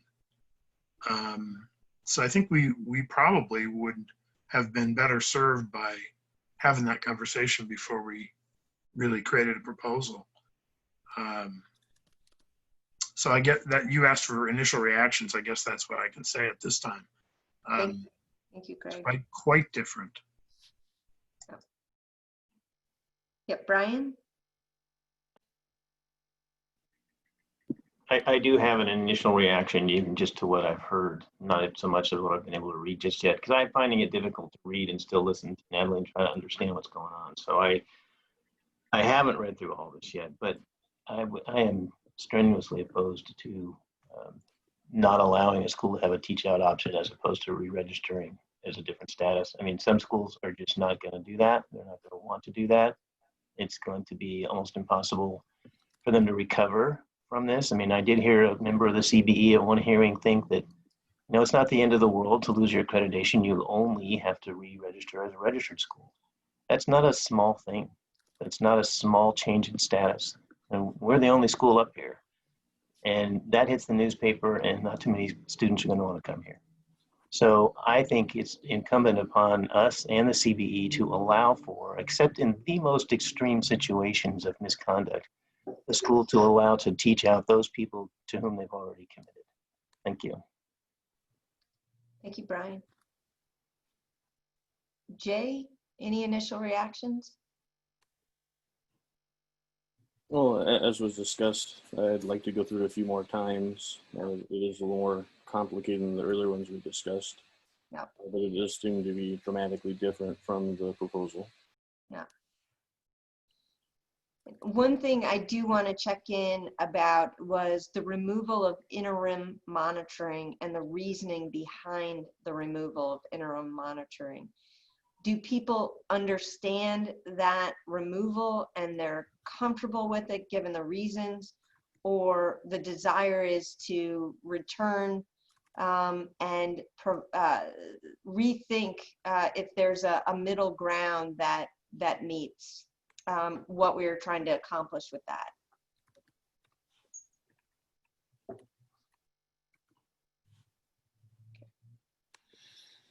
I missed the reasoning behind why it's being eliminated. If that could be repeated, that would help. Natalie, will you repeat why interim monitoring was removed? Sure. So when it was first discussed, it was imagined for two situations. One situation, the way it's often used at other accreditors, and I'd appreciate any suggestion or experience from Mr. Murphy, is that it's generally a private situation designed to either prevent a problem before it happens when jeopardy is sensed, or to address minor situations that need attention but might not rise to the level of probation, and it's done privately. The State Bar does not have a private option because of its requirements under Bagley-Keene and the Public Records Act. So it doesn't have that same sort of incentive that other accredited agencies can provide. That's one piece.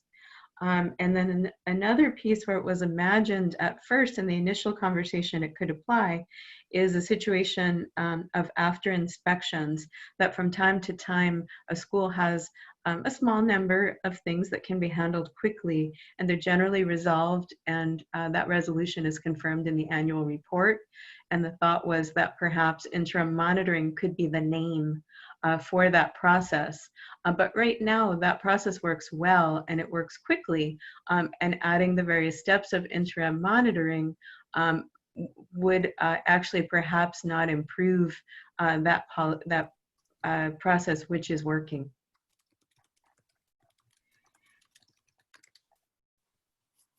But I would just add, I don't know enough about interim monitoring, but it did sound like it was a little less egregious of a step than probation or anything else along the way to termination. So I guess my understanding then from Natalie, what you're saying is that essentially that is being done now with respect to our either annual or 5-year reports. When people find things that need to be fixed, that's what we do then. We fix those things and we move on. And so essentially the monitoring takes place as part of those inspections. Am I understanding that right? Right, and that might actually be more advantageous to the school because interim monitoring would be published as a sanction, which defeats the purpose of sort of a quiet opportunity to improve, which is what the school is getting now. And so it may actually disadvantage the school having that label that can be handled quite quickly. And it might slow down the process of compliance, damaging prospective students and current students who might be frightened by the label. I can see that. I could also see where it may extend the life of the law school long enough for the students to finish and get out of there before anything more serious happens to the school. I guess I would just throw out there the notion that this doesn't necessarily have to be private. I certainly recognize the public versus private issues that the State Bar and the CBE face. But maybe it can be a level of monitoring along the way that doesn't have to be private. But like you say, let's get downsides. Anyway, that's all I can comment on at the moment. All right, thank you, Brian. Any other thoughts on the interim monitoring elimination? Okay.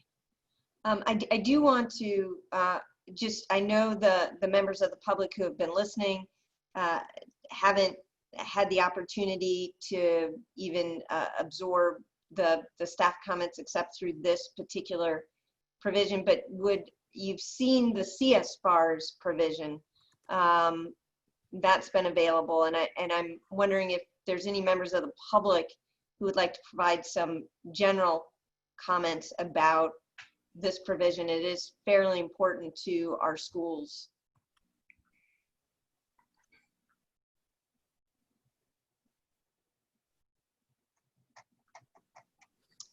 Okay, so Natalie, what would be most helpful in terms of members of the committee or members of the public with time to review the staff proposal to provide you feedback? And when would you need that for it to be meaningful? I would suggest that the feedback be shared either to me directly or to the admissions website, one or the other. Feedback that I received tonight, and I understand that that's quite soon. I wouldn't necessarily expect that everyone can do that. I will try very hard to incorporate into the presentation tomorrow. Of course, that presentation is also open to the public and public comment will be taken. Additional feedback will be incorporated as if the committee should approve into a board proposal, or if the committee should continue to discuss into the further discussion. Sooner is certainly much better. I would encourage feedback within the week so that it's fresh in people's minds. And just for members of the public, it's not, again, the red line version isn't necessary to understand the staff proposal, because that is focused, and the red line version is actually quite cluttered. So it is possible, I think, to get a meaningful review of the staff proposal based on what's currently posted. Greg? I was just wondering if the members of the committee might be able to obtain the red line version in Word, not PDF form, so that additional suggestions could be made to the staff in that manner. Yes, I can do that. Thank you. Thank you, Greg. All right, so Natalie, it appears as if we're not going to be able to have any kind of substantive discussion regarding the non-compliance provision, given the breadth of the changes that are being made by the staff and the need to really dig in and understand what it is those changes mean to both the process that was in place, the process that CSBARS recommended, and then the process that the staff has now put as far as its recommendation. So we have some more time left. I know that there are some more changes earlier in the document that it might be helpful for us to review, just to make sure that we have the opportunity for those changes to be discussed here in the committee and perhaps brought to the CBE with either some consent language or at least our articulated differences. Okay, would you like me to take you through where I think the differences are, or did you have certain that were in mind? There actually are only a very tiny number. Yeah, I think, why don't we start at the beginning, and we can scroll through and see key in on that. And others might have identified things that they saw as they reviewed. And I'd like to hear directly from the committee too, are there particular provisions that they want to make sure that we touch on that they noticed while they were reviewing? So members of the committee, yeah, Greg, what is it that you want to make sure we review? Well, so this first one that we're looking at right now is what I referred to earlier. Yes. Yeah, I was going to suggest that. A couple of instances where that language comes up. So. Right. Yep. Okay, and that's noted. Any other members of the committee have identified? I just want to make sure that if there's a list that we get that out there so we don't lose sight of that. Yeah, Greg? Well, if you go down to... can I just keep a list right now, and then that I want to see if there's other committee members, and we'll make sure we hit. Very minor, for rule 4.102, C, following sub C, C1, following sub C, misnumbering on what should be D, the numbering is missing. Just a typographical thing. Okay. Sorry, okay. I don't follow where you are, Greg. I apologize. 4.102, C1, sub C, right following that, a word was changed. Student success standards were characterizing 4.10160B as student success standards, and then the indicator D, which should be there for that subsection, is missing. Oh, I see. Thank you. Got it. Yep. So other wordsmithing or substantive changes, because I want to make sure that we have the opportunity to discuss anything of substance that members want to address. Just the same disclaimer. I haven't had a chance to go through all these. I'm sorry. Yep. No, understand, Brian. Absolutely. Jay, anything that you identified that you want to make sure we address?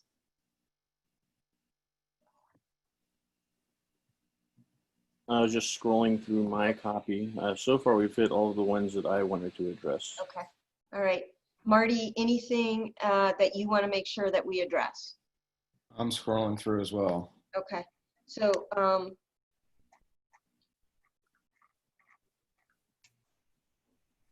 so I do want to, so we could start at 4.103. But Jackie, right before that, there is a substantive change in the safe harbor provision in terms of who that applies to. I don't think this one is a surprise. I think staff has consistently taken this position. But I wanted it noted that we don't consent to that, or I don't agree with that in terms of the way that should apply. And just, could you give me the name and the number? Oh, sure. It's 4.103 B, and it's the deletion of the application of the safe harbor to those schools that had submitted their application for provisional accreditation. And, you know, of course, that requires an extensive self-study based on the existing guidelines. Yeah. So the objection to this has consistently been raised that the school in that position would effectively have to go back and redo that whole process, which is, you know, kind of very burdensome and expensive for schools. And before we even get there, at the beginning of 4.103, I want to make sure people have read or looked at 4.103A and the elimination of 1. Yeah, I mean, you know, I had drafted that, I think, if I remember, and I mean, the idea was to try and strike a compromise, you know, because the idea was that we wanted there to be one body of rules that were governing, and then not more than one body of rules with a little r, right, that you had to comply with to be in compliance. And eliminating that seems to go back to saying now a school must comply with every rule and every guideline, rather than saying the guidelines are presumptive evidence of compliance, but failing to comply is maybe presumptive but not conclusive evidence of non-compliance. And, you know, I understand why the committee might not want to, you know, give up that level of control, but it, again, seems to go against what one of the original intents of this revision project was, which was to unify the regulations so that there was only one set that schools had to comply with. I would like to just join in that. I agree. I thought we were just going to try to come up with one set of rules. Thank you, Brian.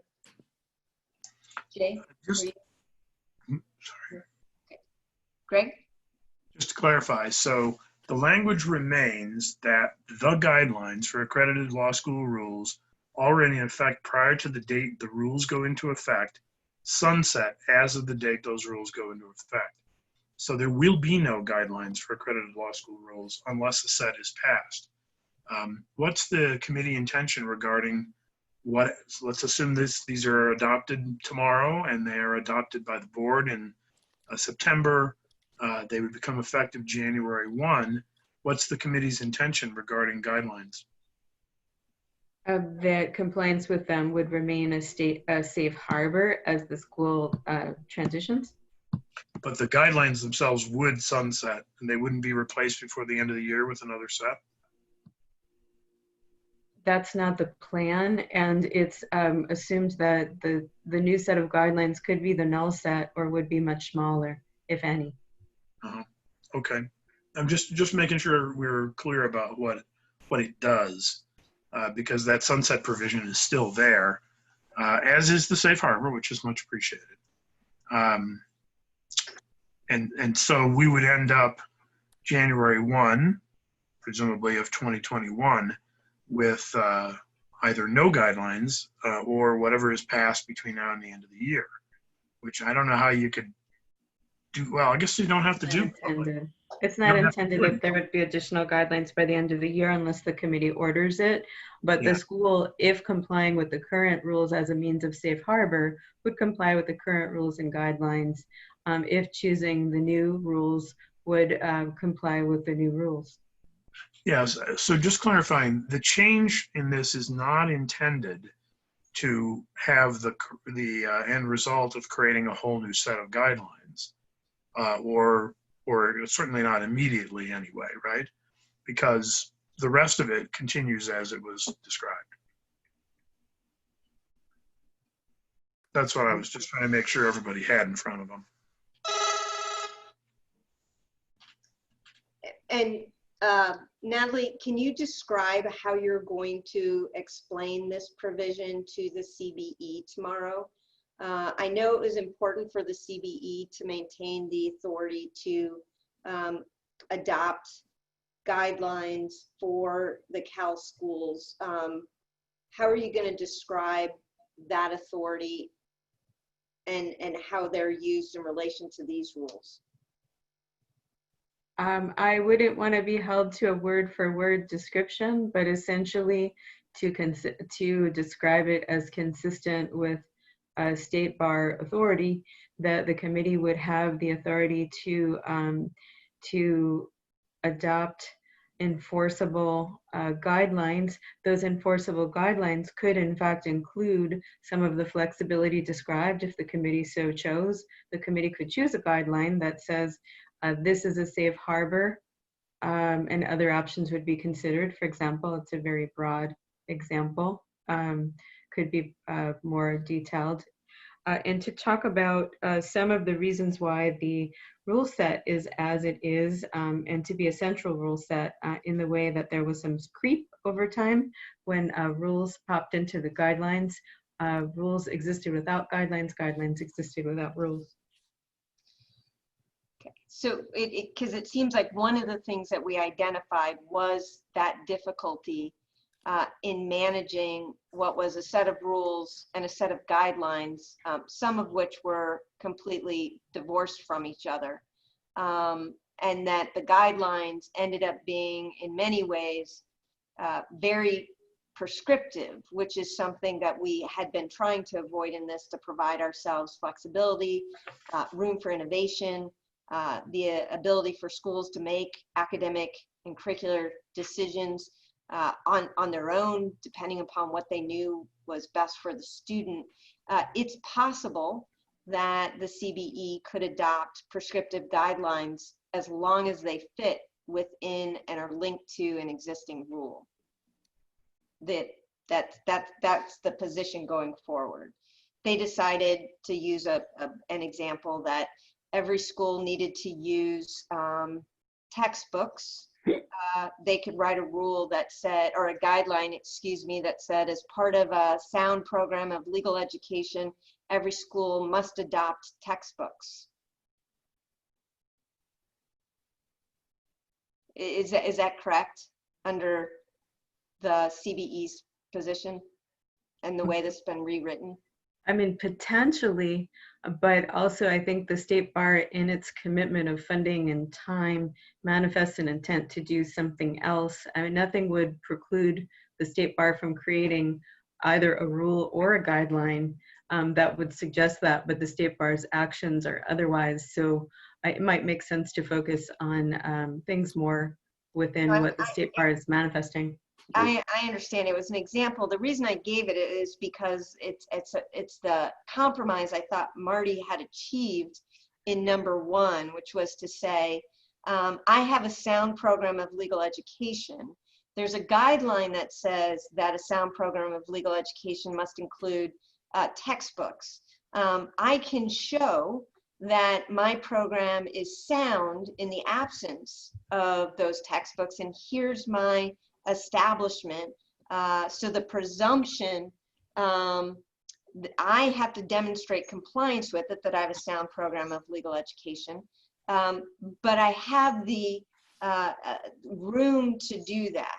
And that's the part that I thought we were trying to achieve with one that unfortunately is now gone. That if in some future iteration of the CBE, I totally understand that the State Bar doesn't intend nor does it want to go in that direction. But I do know that the CBE has turnover. I do know that the State Bar staff has turnover. I do know that things change, events occur that result in rules being written. And this number one actually provided the flexibility for schools to say, yes, I get that you believe that that's an important guideline. Yes, I know I'm not in compliance with the guideline, but let me tell you why I'm in compliance with the rule, and then you can decide whether or not I've met that that burden. And that's what I think is sad that we've lost, because again, it's allowing the CBE to dictate for example, what is the sound program of legal education, and not allowing the schools to say, let me show you why, although that guideline exists, I still meet with the rule because here's some innovative and different ways that things are happening in legal education, in higher education as a whole, and I can establish that this is in fact something that meets the rule. So I am disappointed that that's been taken out because it didn't take the authority away from the CBE to create guidelines at all. It just gave the schools the ability to say, even though you've written that guideline, I can still establish that I am in compliance with rule. Give me the opportunity to show you. You can disagree with me and say, nope, you gotta buy textbooks, and then I've gotta buy textbooks. But at least that gave the room for the school to come forward with their argument. So I'm not exactly sure why it felt too restrictive for the CBE to give schools that ability.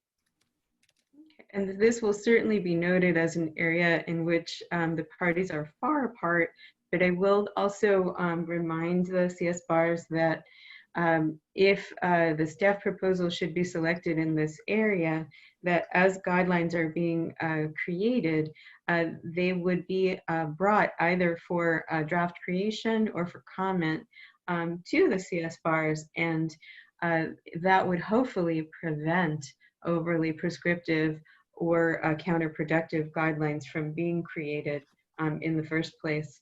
Then there would be no need to comply with a guideline that's not helpful, and there would be no need to challenge because they would be created in partnership.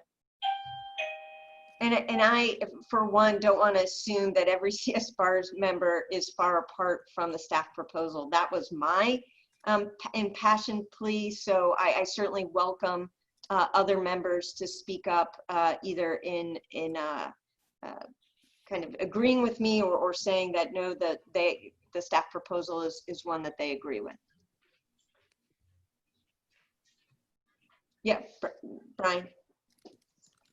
I'm not sure if I can articulate this well, but it seemed to me that the compromise that we came up with through Dean Pritikin's help was a way to make sure we understood what was governing what we do now, and that there may be some new guidelines that are created later to be interpretive in governing these new rules that we created. That's what I thought we were talking about by putting this language together. And if you read the language, including that language which has been omitted, the remaining language now looks like the existing rules right now, the existing guidelines right now that we have, which we haven't done anything to, will govern the interpretation of the new rules, but they're going to expire as soon as the new rules come into place, if that's what sunset means. And their only impact, as soon as these new rules are adopted, will be if the school wants to use them as a safe harbor. So I think you've created more confusion and ambiguity than you've helped solve by this language. The way it originally read, we use these guidelines right now as a safe harbor for the next 5 years, it looks like, for anybody wanting to show compliance under the new rules. So that's good. We would have something to look to. And in the interim, if the CBE wants to create new guidelines for these new rules, they certainly have the right to do that. And they've already said they would do that with CSBARS input. So I don't know how the existing rules, once they expire, or excuse me, the existing guidelines, once they expire, are mandatory for anything. You're allowed to use them as a safe harbor, but it's not imposed upon you. So we've lost that guidance rather than gained more. But can you help me harmonize that with the CSBAR's expressed wish and goal to in fact lose the guidelines and to center the requirements in a single rules document? That's what I understood that the CSBARS wanted. Yeah, I think it is. Yeah. It is what we were taught. I thought what we were charged with doing in this, back in, how many months ago was it we started this process? I thought that was what we were told. We're trying to come up with one set of rules. But staff has never agreed to that. The staff recommendations have never said that. So then we had to work on, all right, what do we do with the existing guidelines? And the compromise was they're going to essentially expire when these new rules are adopted, but they'll still be available for any school who wants to show that they've complied, at least until new rules are created. And that made sense to me. But by saying that now they are the old guidelines, in one paragraph you say the old existing guidelines govern the interpretation of these new rules. Oh. And at the same sentence or a couple sentences later, you say that they're going to expire when these new rules are enacted. So how can that be? No. It was intended that should the committee decide to create new guidelines, though it may very well not do so, then that's how those new guidelines would operate. But it's quite possible they may not do so, or would do so in a much more limited situation. And so complying with the rules would be compliance in the future state. Yeah, I mean, if as an initial matter, if the intention is that any new guidelines that get passed are only in effect going forward, and whatever effect they have is described by subsection A, I think you need to put back that language that says as adopted by the committee to be effective on or after the date these rules go into effect. Because that was the intent of distinguishing between, you know, the interpretive guidelines was going forward and the pre-existing guidelines is whatever existed before. So the attempt was to make a very clean distinction between those. I think eliminating that language might, you know, might blur that. Yeah, so Brian, I think there's the pre-existing guidelines which will sunset, and then there's these new rules, and then the Committee of Bar Examiners has the authority to create a set of guidelines that go with the new rules. I understand all that. But that's not how it reads right now. I know, and that's by eliminating A1, it muddied it. I mean, right now it reads that these guidelines govern these new rules, except for the fact that two couple lines down, they're going to expire as soon as the new rules come into effect. So that's impossible. It's just not well written. I think everybody's saying the same thing, but this language doesn't get there, in my view. And again, this is my first read through that, and I'm late in the day and quite irritable. So I don't know, but that's how it reads to me. But I appreciate your patience, because I appreciated you taking me through this in a patient way, because it helps me to see the thought process. And we, of course, do want it to be clear. So we'll take this back and think about it. In light of the many comments made, not just yours, but yours took particular patience, so thank you. I know I was asking a lot of questions, and so thank you. Jay, did you have something to add? No, okay. I recognize that we have just 5 minutes left, and we certainly didn't get a chance to go through all of the changes that were made, although as you can see, scrolling through from that point forward, there has been some additions in 4.109 regarding waiver requirements, and some other changes, but we, for the most part, were able to cover the big changes during this time period. I would ask that oh, Greg, did you have your hand up or just? Sorry. Just a moment on 4.160A7. Jackie, among the changes that you're summarizing there, there's just there's an ambiguity I'd like to resolve if we could. Thank you. In sub C, academic disqualified if they do not meet the law school's requirements for advancement in good standing and retention at the end of that year. What year are we talking about? Are we talking about, first of all, are we talking about a calendar or academic year? And what year does that refer to? Academic year, with the thought being that they would not be on probation for more than a year. Would there be a better way to say that? So this is a new substantive standard about academic probation being limited to a year, right? Or am I mistaking that was that in the prior rules? I believe so. Okay. All right. Well, then If that's true, then all you have to do is put in the word academic so we understand, Thank you. you know, at that academic year. Thank you. Yep. So again, staying on track with the agenda, we do need to adjourn at 3 p.m. So I would encourage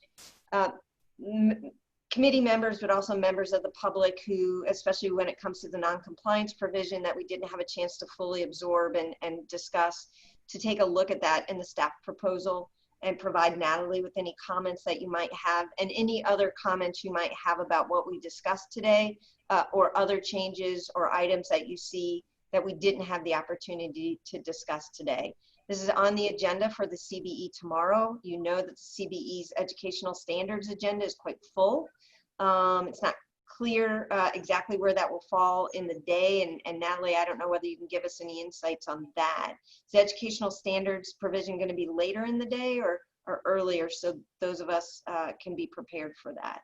I believe that it will be taken in order on the agenda. I haven't heard differently than that. Okay. So obviously it will be on the CBE agenda tomorrow. We don't know whether the CBE will advance it tomorrow to the Board of Trustees or hold on to it to have more discussions about the underlying provisions. Again, if it does go to the Board of Trustees, it goes there. If the Board of Trustees from there agrees with it, they'll send it out for public notice and comment for 90 days, at which point it will circle back to the Board of Trustees. So we will have more opportunities to read and reflect and provide comment during this process. Is there any final words from members of the committee before we exit? I just want to say thank you all for your time and contributions. I didn't speak much today. I was in listening mode, but thank you all for the opportunity to learn and dialogue as well as dive into these very technical things. And I appreciate everybody's patience and also candor, as this was a very interesting process, but I think, you know, we're working hard and we're really passionate about this work. So thank you. Thank you, Kareem. Anyone else? So I just want to once again thank Brian and Greg for the work that they did on CSBARS as a new committee and new committee members.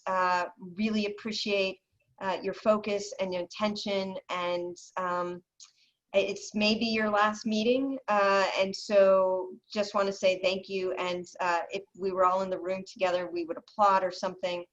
So I don't know whether we all want to use the emojis or just thumbs up or whatever, but thank you very much for all of your work. And Natalie, you have stayed with us. Sometimes when not just Brian has been irritable, but I have as well during this process. So I appreciate your patience. I think the CSBARS feels really good about the proposal that they came up with. And I think we're proud to have that presented to the CBE. We understand that the staff has some disagreements with some of our provisions, but really appreciated your patience with the process and working through those with us. So thank you for that. I would have to say it's a pleasure to work with this committee because this committee is always engaged all of the time and doesn't lose sight of its mission. So I think that when we do have spirited discussions, it is in the spirit of the education of students. And so it's a pleasure and it's a privilege. And for those that do wish to give public comment, should you forget the emails that were mentioned, my email is on the CSBARS agenda, so you can refer to that. That'll remain posted at any time to provide that feedback, and you are encouraged to do so. Thank you, Natalie. Okay, with that, I think a motion to adjourn. So moved. All right. Good. Seconded. All right, wonderful. Good afternoon. Hey, Brian and everyone in the fire zones, stay safe. Yeah, and I know there's certain members of the public that are also in the fire zone, so please everyone stay safe. We're in a challenging year. So I'm sure some of you will be on the call with me tomorrow. So I look forward to that. Jackie, may we just have a technical vote to adjourn because oh, we yes, are I'm sorry. Is there all in favor of adjourning? Aye. Aye. There we go. All right. Opposed? And we have just opposed and abstained. All right. Wonderful. Have a good evening. Thank you all. Thank you, everyone. Thank you all. Take care. Thanks, Bye-bye. Thank you, everyone.